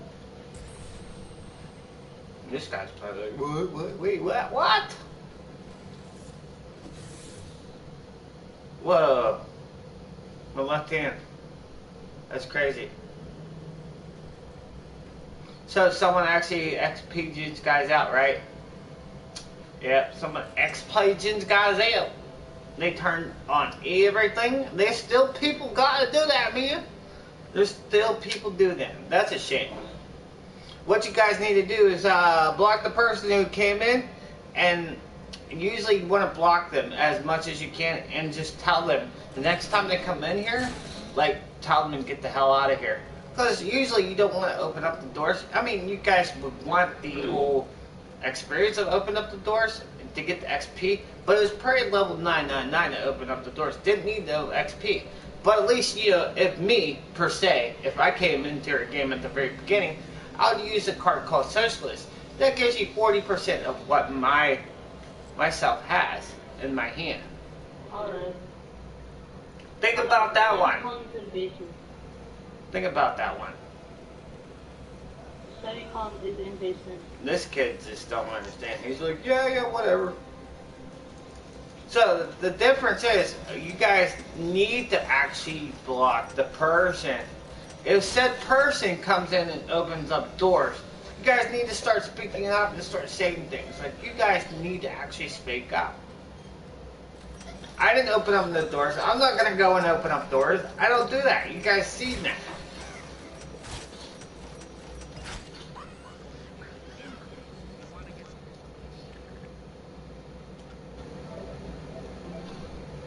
Can I play?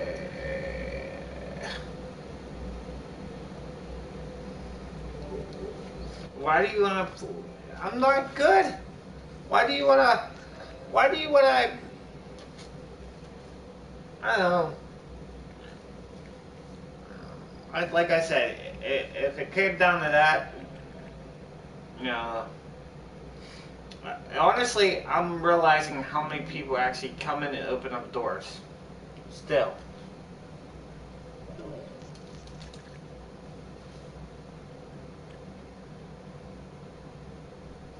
Like, I can understand if someone comes in and starts opening up doors. I wouldn't open up doors. I give them the percentage of my cut there. And they're like running. Look, dude ran right over there thinking I'm gonna get the kills here.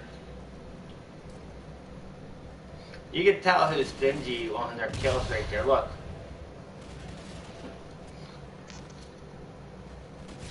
Oh, they're split screens. That's why.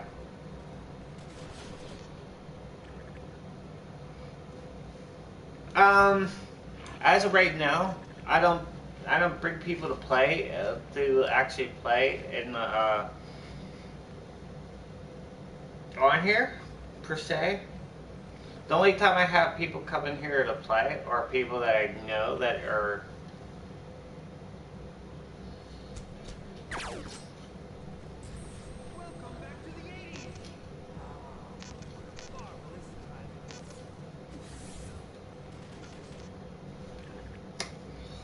the only time I actually have someone that comes in and plays are people that I know that actually know how to play this game. People that come on here and play, like the Zombie Warrior or L2 or, you know, I have other people that I play on here that know how to play this game completely. I can understand that you're saying that you want to play, but I don't go by rounds unless if I'm zoning out. And that means, zoning out means I'm playing zombies and talking to you guys as much as I can. And I'm not paying attention to nothing that's going on into the game. And I kind of did that earlier, just a little bit ago. I could play a game and zone out. Like, I could just, like, just keep on talking over and over and over. Like, it's the way I say it, it's like zoning out. It's like,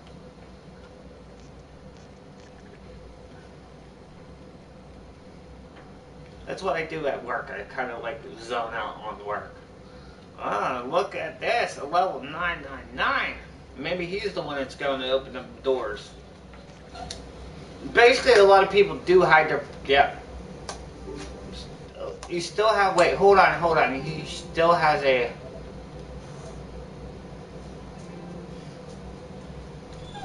He's actually PD's friend. That's sad.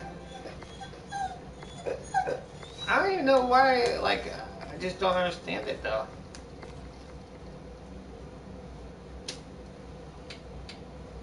If you're gonna come in and open up doors, you know, that's sad if you're gonna do that. And it's funny because they'd be like, you're not gonna go open up all the doors. Like, no, I use a card called Socialist.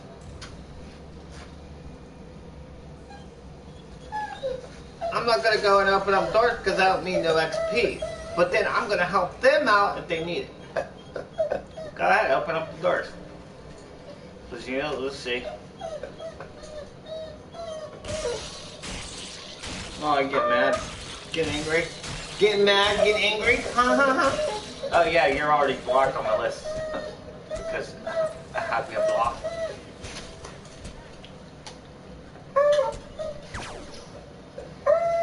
Look at that. People are like, hey, I'm 999, but I don't need no XP. Oh, he left.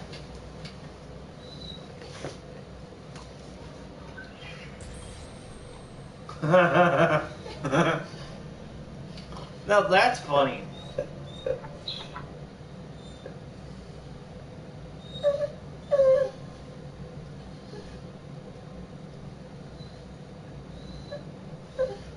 That's one person that PD needs to get rid of off his list.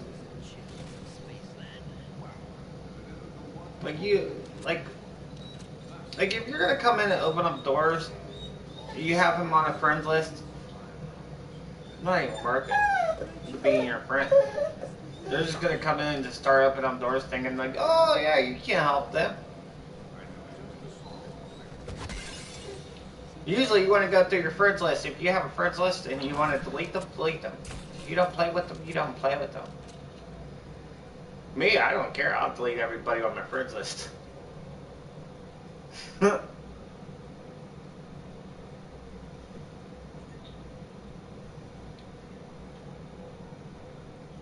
Right?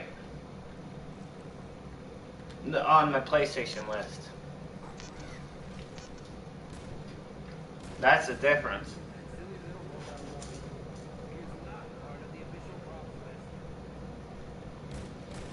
There's only like certain people that I have on my friends list for some odd reason, but then there's certain people that don't have they're on my friends list that been on my PlayStation since PlayStation 3 time that don't even come on here anymore, and I still have them on my friends list. I still don't know why I have them on my friends list.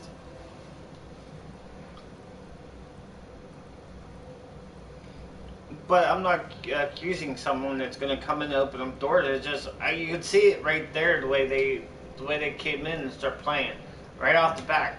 You've seen their fate and fortune cards right off the back.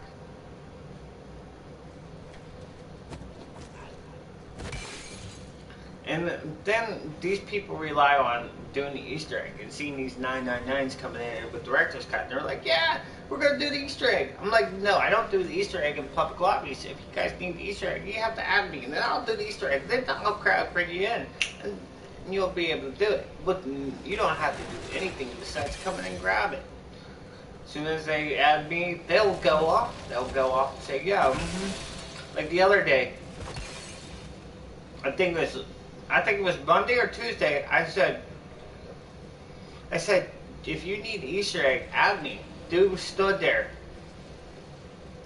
Like, no, actually, I'm gonna actually stand where he was at the whole time I was talking to him.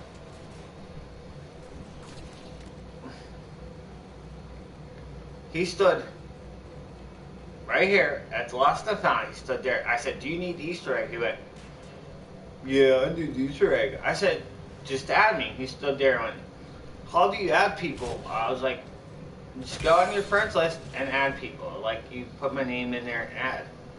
He was like, "Why don't you add me?" I was like, "I'm not gonna add you if you don't want me to give you the soul key." I said, just if you need the soul key, just let me know." He stood there, like, "Yeah, I need the soul key."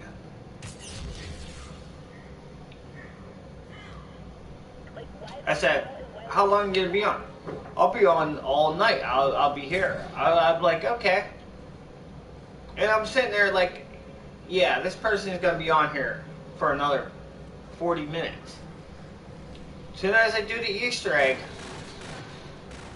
as soon as I get the soul key, dude logs off. Like, he was not playing Spaceland, he wasn't online. So I was like, man. I didn't have anybody on, I didn't have no one to come in and grab, like, I didn't have no one at all to help me out to find people that need the soul key. I couldn't find. Like, usually you want to have a person to go in, find people that need the soul key, then have them bring them in, so then they get the XP. Then have anybody on. So I did the Easter egg. Kind of cool giving down someone, you know.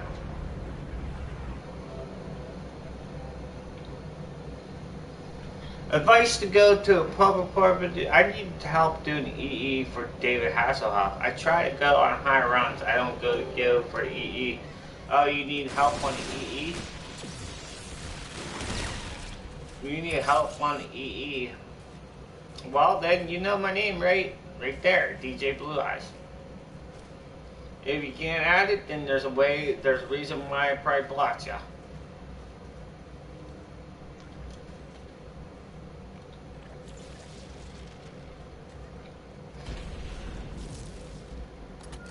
Scratchy code.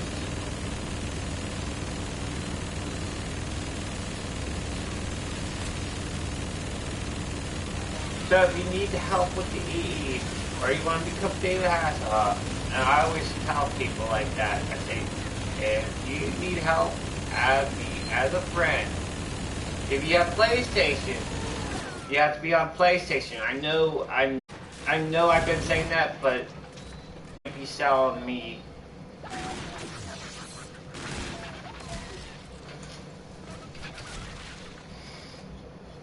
They might be selling me an Xbox, so I might be getting an Xbox with IW. I might be, I didn't say, like, that's the thing. I might be getting an Xbox One with IW.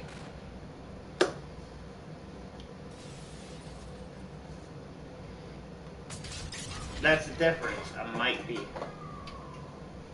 So if I do get it, then yeah, I'd be happy.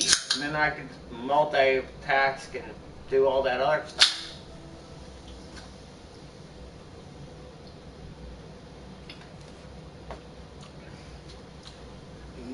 I mean, that was the next thing I was going to say to people. I said, I might be buying someone, I think they're offering for an Xbox One being used, I think they're selling it for $140 plus 3 games could total up to $34 or something like that, $35.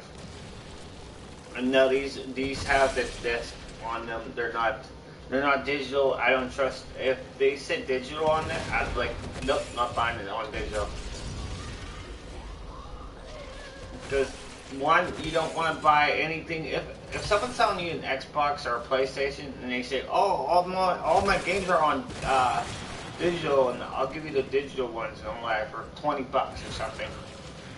As soon as they delete their name or they change their password, that digital copy is now and void. It's like, yeah, cool, awesome. No.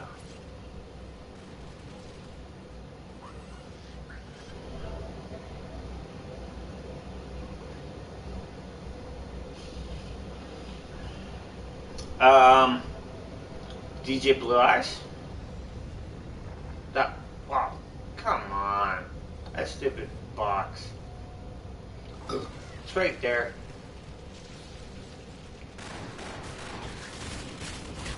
Right there. What's my name? DJ Blue, BLU EYES.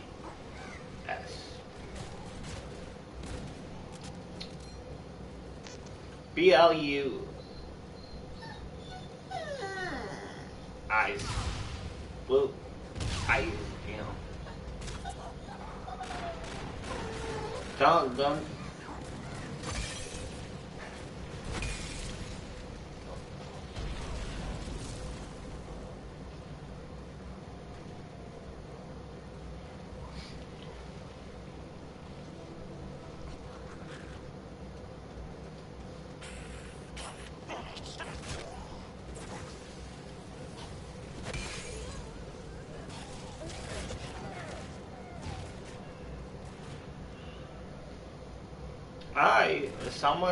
Someone actually two times.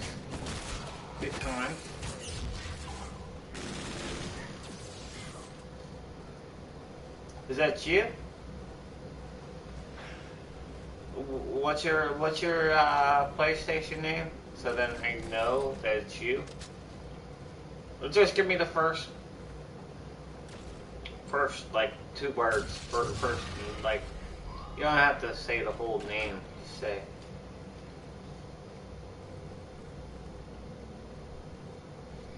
The beginning, like 3 words, 3 the yeah. Oh.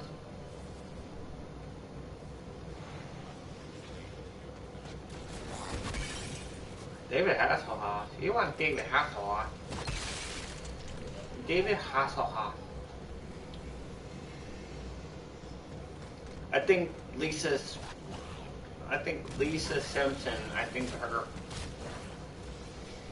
I think whenever they were trying to teach her, like the very first time that they were trying to say the whole story of how Lisa was born or Maggie was born. I think it was when Maggie was born. The Simpsons.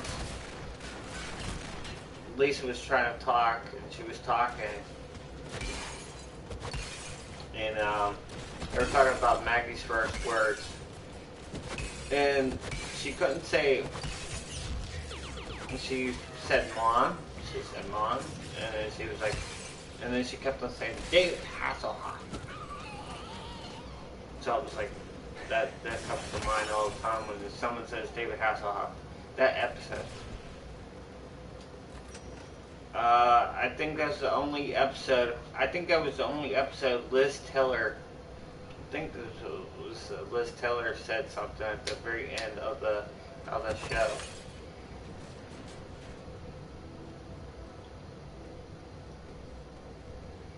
Oh yeah. That's something crazy, right? That I know every episode of The Simpsons, and I still know.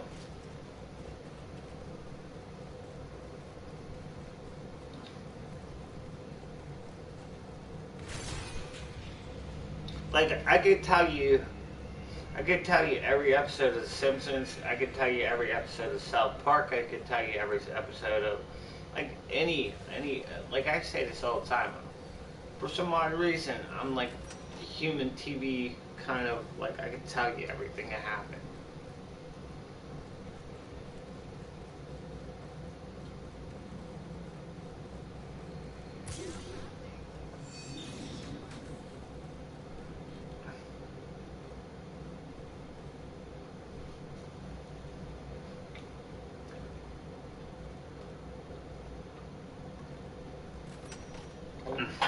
Rick and Morty. I think Rick and Morty comes out in like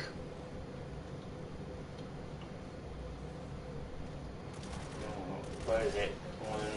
130, 33, 35, like 38 more days? No, 35 more days, something like that. Because, see, no, actually, it's out. It's more than that.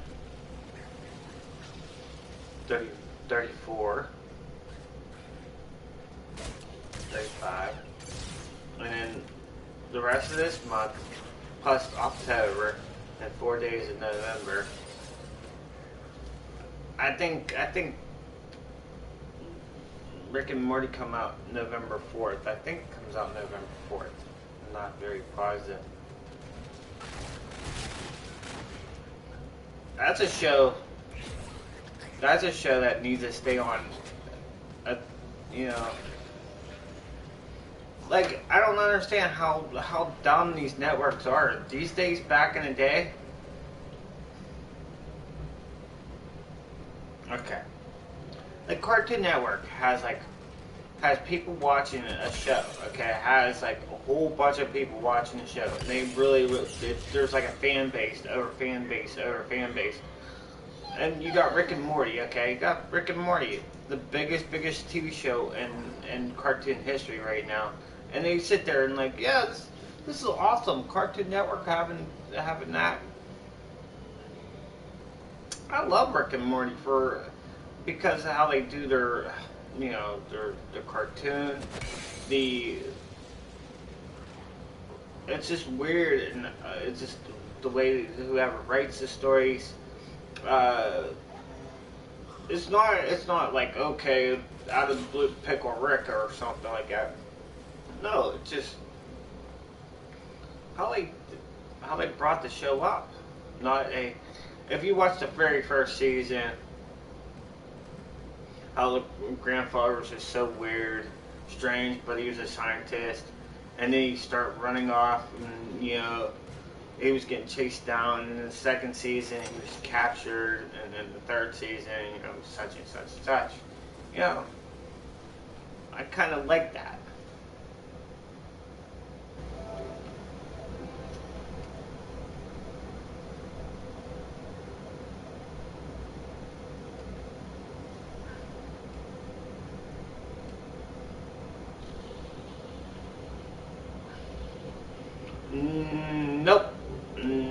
Nope, that wasn't it.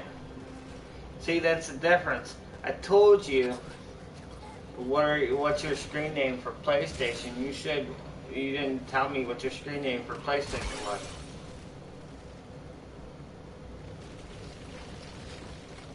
So no, that wasn't you.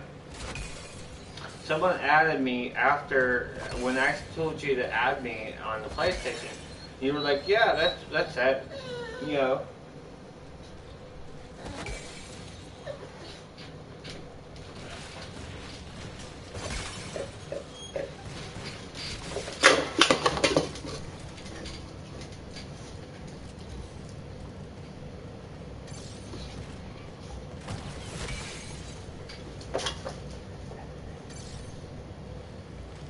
Stop. So, South Park comes out. I think South Park comes out this Wednesday. South Park comes out this Wednesday.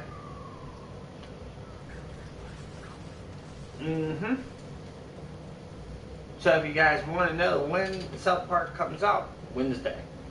And then Bob's Burgers and The Simpsons come out next Sunday. And, yeah. I really don't. American Dad and Nolan, I think American Dad just, went on the wayside. It's not great anymore. American Dad used to be cool, but when it went straight from TBS over there, I think it went from TBS, the story was so bad that the writing, the way they do things on there, it's basically Stan always yelling at Roger's getting in trouble. It's not like that. It's just stupid.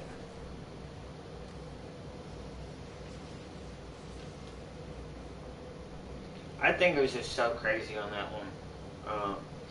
But who's gonna watch South Park this week?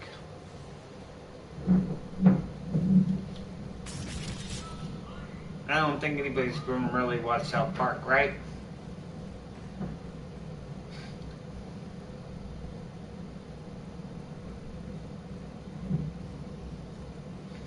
Back in the day, when they actually did like South Park episodes, they always had like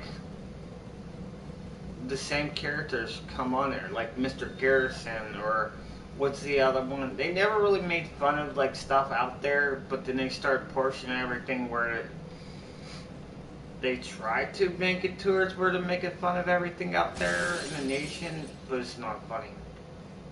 I mean,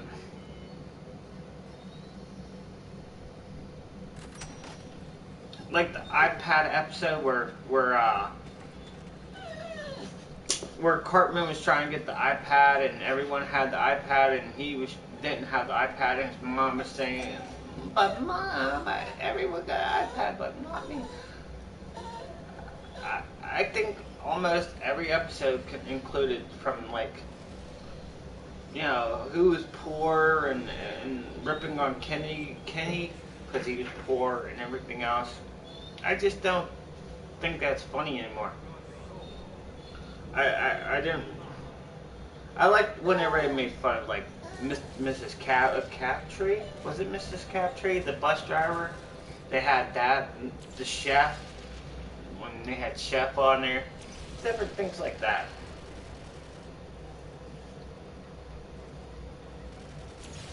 Oh, I used to watch them back in. I used to watch Cartoon Network. I used to watch all them, not Cartoon Networks. Comedy Central.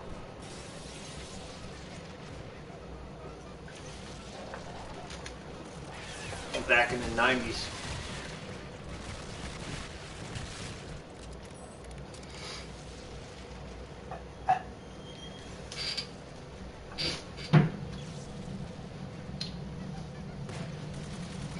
But you know what else? Wait.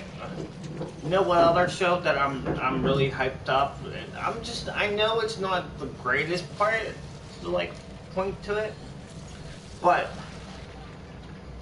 the best show that's coming out in a couple more weeks here is called Are You Afraid of the Dark? Growing up and watching that back on Nickelodeon and watching that, the first seasons, the first two or three seasons is a must watch. After season four,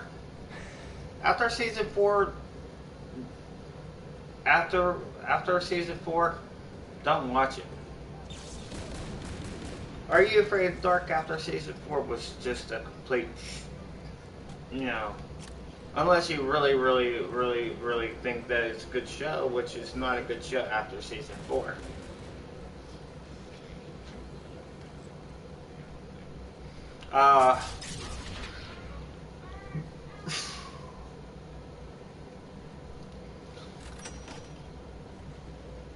But watching the movie, if it comes down to that, they did make a movie of it. I'm like, Are You Afraid of Dark's probably pretty cool. But then again, you have to think about it. Goosebumps, and if you watch Goosebumps back in the day, you'd watch Goosebumps every episode. Some did poor, some did okay, some did, the best ones, there and there. But they did do movies during that time. They did The Haunted Mask, I think 1, 2, and 3. The Dummy, different Goosebumps movies. But Are You Afraid of the Dark actually did a movie back in the day. The very first movie was the very last episode. Well, not really. I think it was called what was it called? It was like a 3-part movie kind of situation, which Nickelodeon was trying not to do, but they did anyways, But growing up as like, I used to watch it. I used to watch Are You Afraid of the Dark?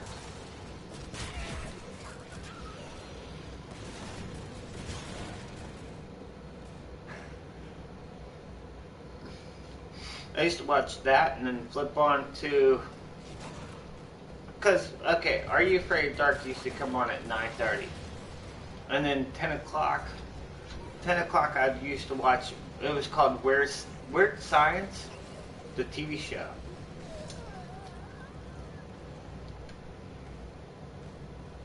And then after Weird Science, I used to watch Duckman. Duckman. Yeah, Duckman. That was Jason Alexander. Used to have him. Just like, watch that all the time. Oh, I know every episode of that, too. I used to watch Duckman all the time. Favorite character? Cornfed. Cornfed was my favorite one. He was like the best one out of them all.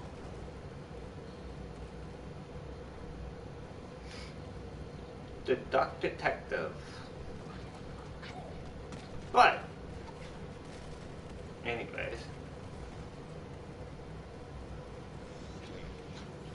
But then anybody would know that as, you know, but then they changed it up the one day, and I was just like, I was watching USA News. That's what channel Weird Science used to be on, and Duckman used to be on USA. And this was early 90s, okay? Then they changed it up. They take both of them programs off after I was watching them all that time, and they put, what's that called, Silk Stockings on? It used to be a show called Silk Stockings. I can't say it. And I was like so mad. I was so mad. Yeah, you see, that's just how old I am. I'm way old. If you don't know what silk stockings, it used to be a TV show or TV movie or whatever it's called, TV series. It used to be running on at nighttime. It was like a romantic kind of, like a dynasty or something like that. Kind of TV show where this person killed this person, yeah, or it was kind of like that, with like infused of LA, kind of, you know, different things like that. Murderous things and I don't know, some crazy stuff. Shh. You need to stop barking like that. No, you need to stop barking. No, you fight with me. Come on, Pops. Ah.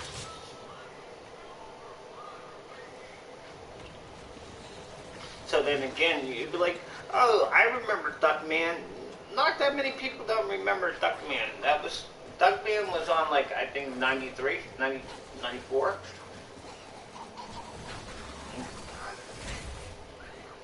Weird Science used to be cool because of, it was just weird. It was just a weird program. I mean, if you grow up on that one show, it's like, okay. I mean, the movie Weird Science was, you know, dorks, you know, built in a girl and everything else, you know, almost doing the same thing as reality. Couldn't do it. I mean, yeah, I was kind of a dork. I was kind of a dork in school.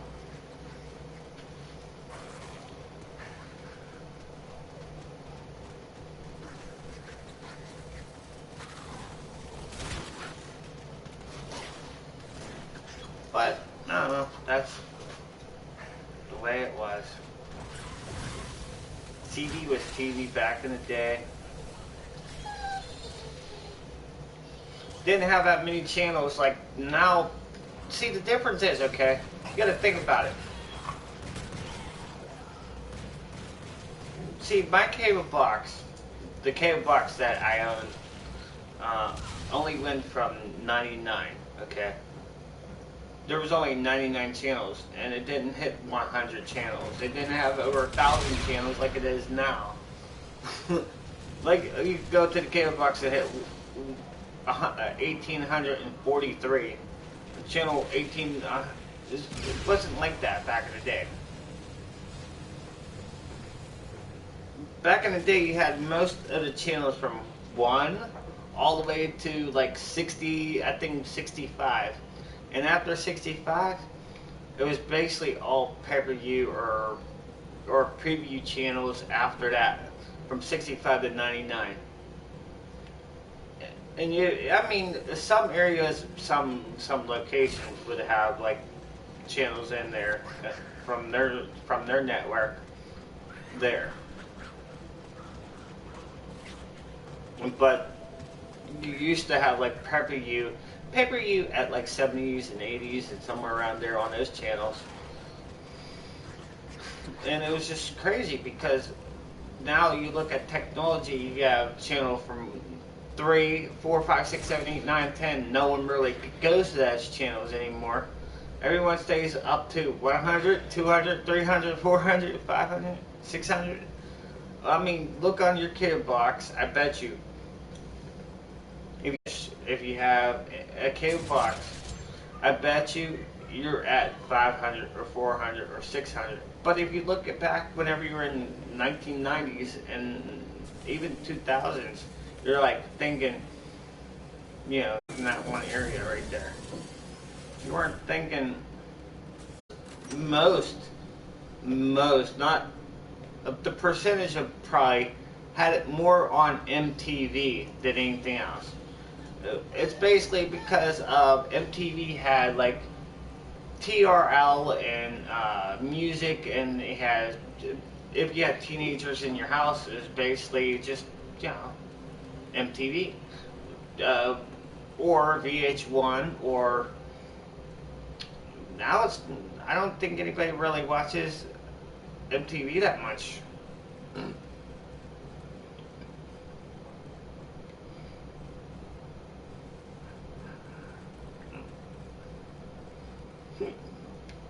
I mean, when was the last time you guys watched MTV or VH1 or... I used to watch VH1. I used to watch it because they used to have this... I don't know if they actually still have it or is it still there. It was called Pop-Up Music or Pop-Up, where they would have the video and have like little different information about the video, how long it would take, where it was filmed at, different things. That's the coolest thing about that pop-up video. When they had that kind of stuff like there, like, that's what YouTube should do. Like, make a new pop-up video and say like, this was in its last video, or in the background. That would be a new thing on YouTube that they can make on there. Have the creators write things in their pop-up videos that they could put in there. If they were making like, if they had a shirt in the background on their, he wore this back in on this video. You know, he's filming in this location, or you know, this was brought to you by this. You know. Pop-up videos, if they took that right there, that pop-up video music things where they had that, and just made a new twist to it, YouTube would be actually good. You could turn it on or turn it off on the bottom in the corner there. Yeah, that'd make a lot of money. That'd make a lot of money. But then again, I said it first. If they do that, you know, no, I wouldn't do that.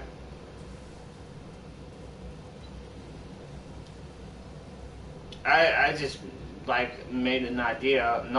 I didn't make the idea. Actually, yeah, kind of like saying that would be a good idea to do that. Just put a new twist on it, new look on it.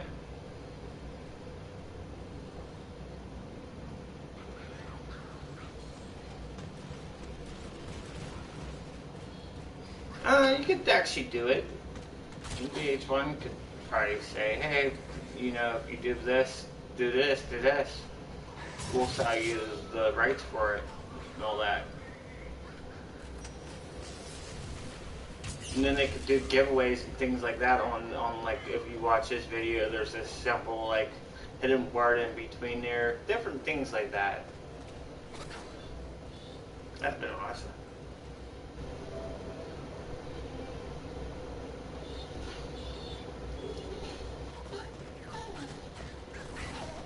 You know, see, the difference is,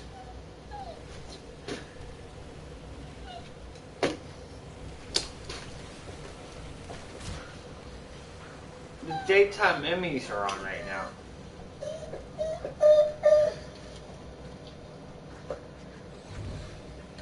The daytime Emmys are when I don't know what's up there. I haven't watched TV in years.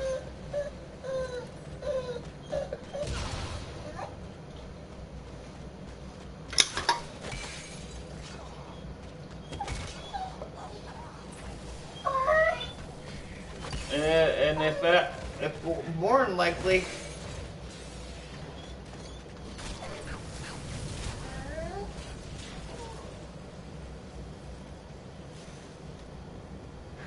okay.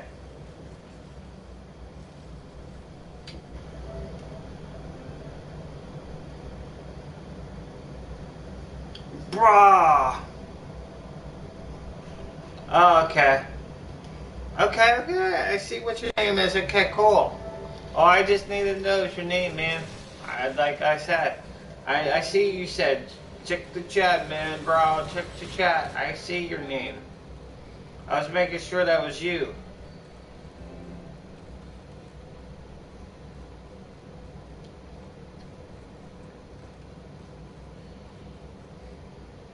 I wasn't saying anything else. See, the difference is, okay, people could add me, and over time, keep on adding me, but they don't tell me who they are.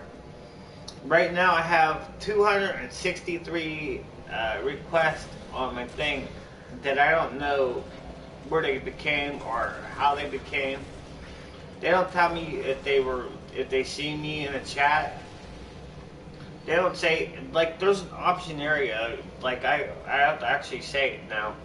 Because I could get so many friend requests that I just don't know.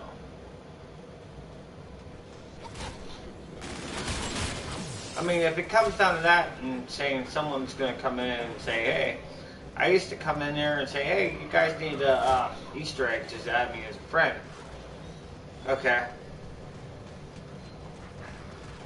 Now, I usually say, could you add me, but put in option Spaceland EE or something like that, like or SP for short, SP. Then I'll know to bring you in, and it'll be all good. That's why it's like, oh, okay, cool. I see you want the EE. You said you needed David Hasselhoff. Okay. Are you gonna be on tomorrow? I know it's getting late, maybe. I don't know if you have time, or you probably have school in the morning or something, whatever you got to do, or go work or something like that. Are you going to be on anytime tomorrow?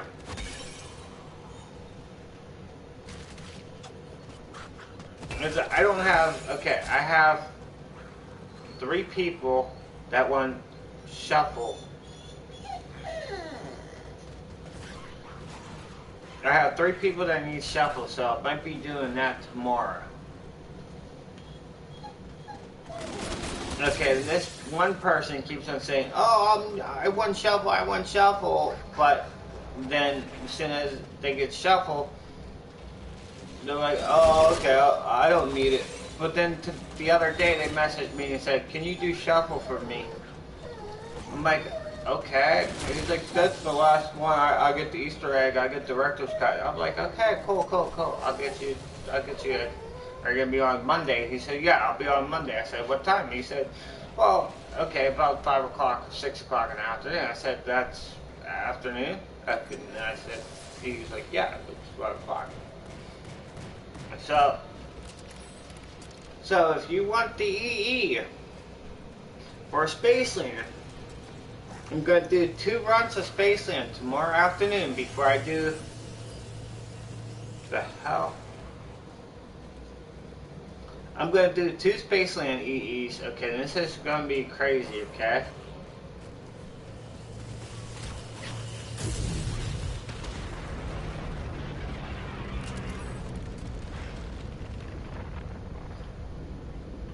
I'm gonna do one Spaceland run between 2 o'clock, and this is 2 o'clock. I'm gonna do 1 Spaceland Easter egg at 2 o'clock, and this will be 2, and well, 2 o'clock, say, it would be 11 o'clock. It would be 11 o'clock Pacific time, 2 o'clock Eastern time. Okay, I'll do an Easter egg run, 2 o'clock. If you're not into that one, then I'm going to do another Easter egg run. I'm going to do another Spaceland Easter egg run after that one. So if you're not there, it's fine.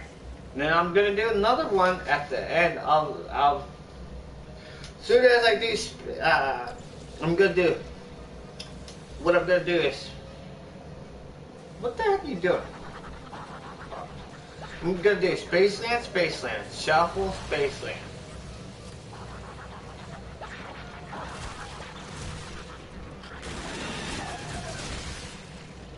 So it's Spaceland, Shuffle, Spaceland. So if you need Spaceland,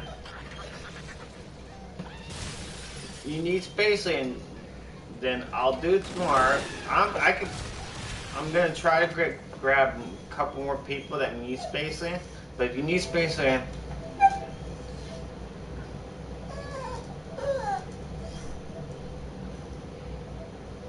no, if more than likely, I'll do it tomorrow, Spaceland for you, and then you'll be able to be fine.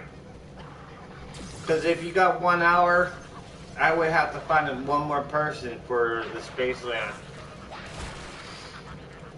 I mean, I could pull these people in, but I don't think they would come in there.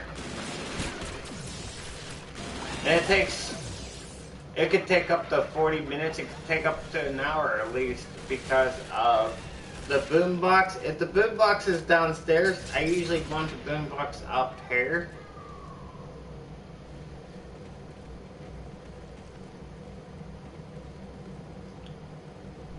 I'm kind of weird like that. I'd rather have the boombox up here.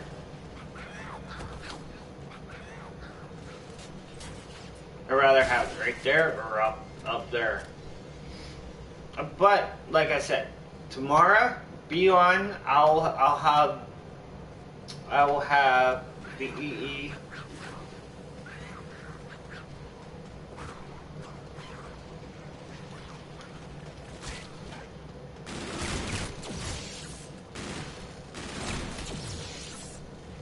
I'm not joking. I'll do the EE tomorrow. I know that 100%. I gotta do it. I'm probably gonna be rusty. I don't know if I'm gonna go down. I might go down. Who knows?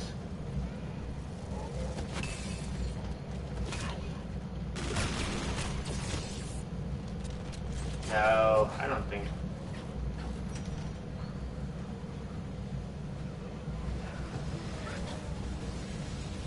I don't think I would go down unless if I'm just joking around. Just be on tomorrow. I'll be here. I'll be live. Trust me.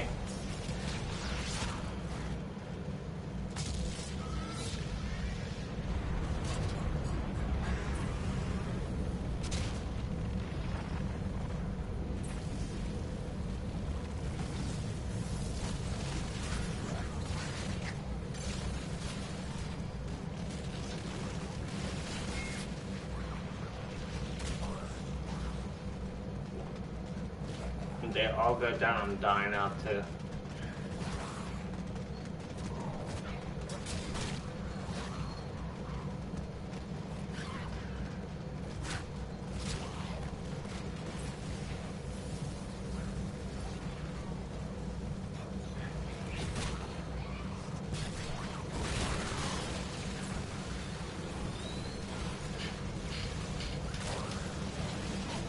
They all went down.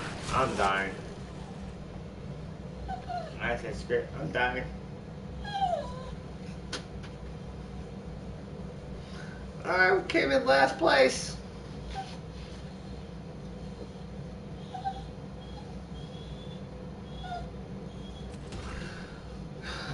Okay.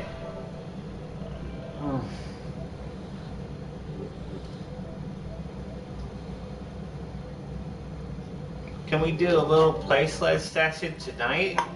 What do you mean? No. I was only on here for a little bit explaining. I was just explaining a little bit tonight. I wasn't really gonna stay on here. Tomorrow, like I said, I'll be live tomorrow. I'll be live at 1 o'clock. I'll be I'm starting to come back on as much as I can. I know.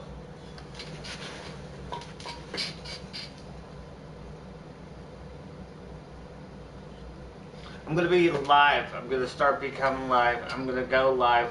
I'm gonna play this game. I'm gonna play Borderlands 3. I'm gonna play Destiny. I'm gonna play a lot of games. I'm gonna start playing them a lot more than anything else.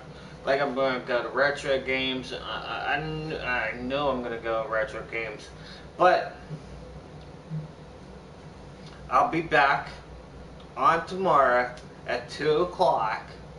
This is no lie. I'll be here at 2 o'clock. And this will be PM, 2 p.m. Eastern Time. That will be 11 a.m.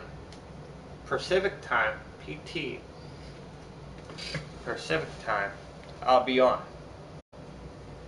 I will be back on at that time. 2 o'clock tomorrow. That would be Monday. That would be September 23rd. I think it's September 23rd. But I'll be back on. Okay? And I will do, it'll be Spaceland, Shuffle, and Spaceland. I'm trying to get Shuffle in there. I might do Spaceland, Shuffle, Spaceland. I have to do Shuffle though.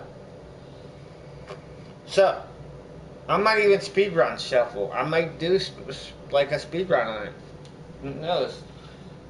So I'll be back on in a couple hours. Well, I'll be on in probably like, I don't know. So yeah.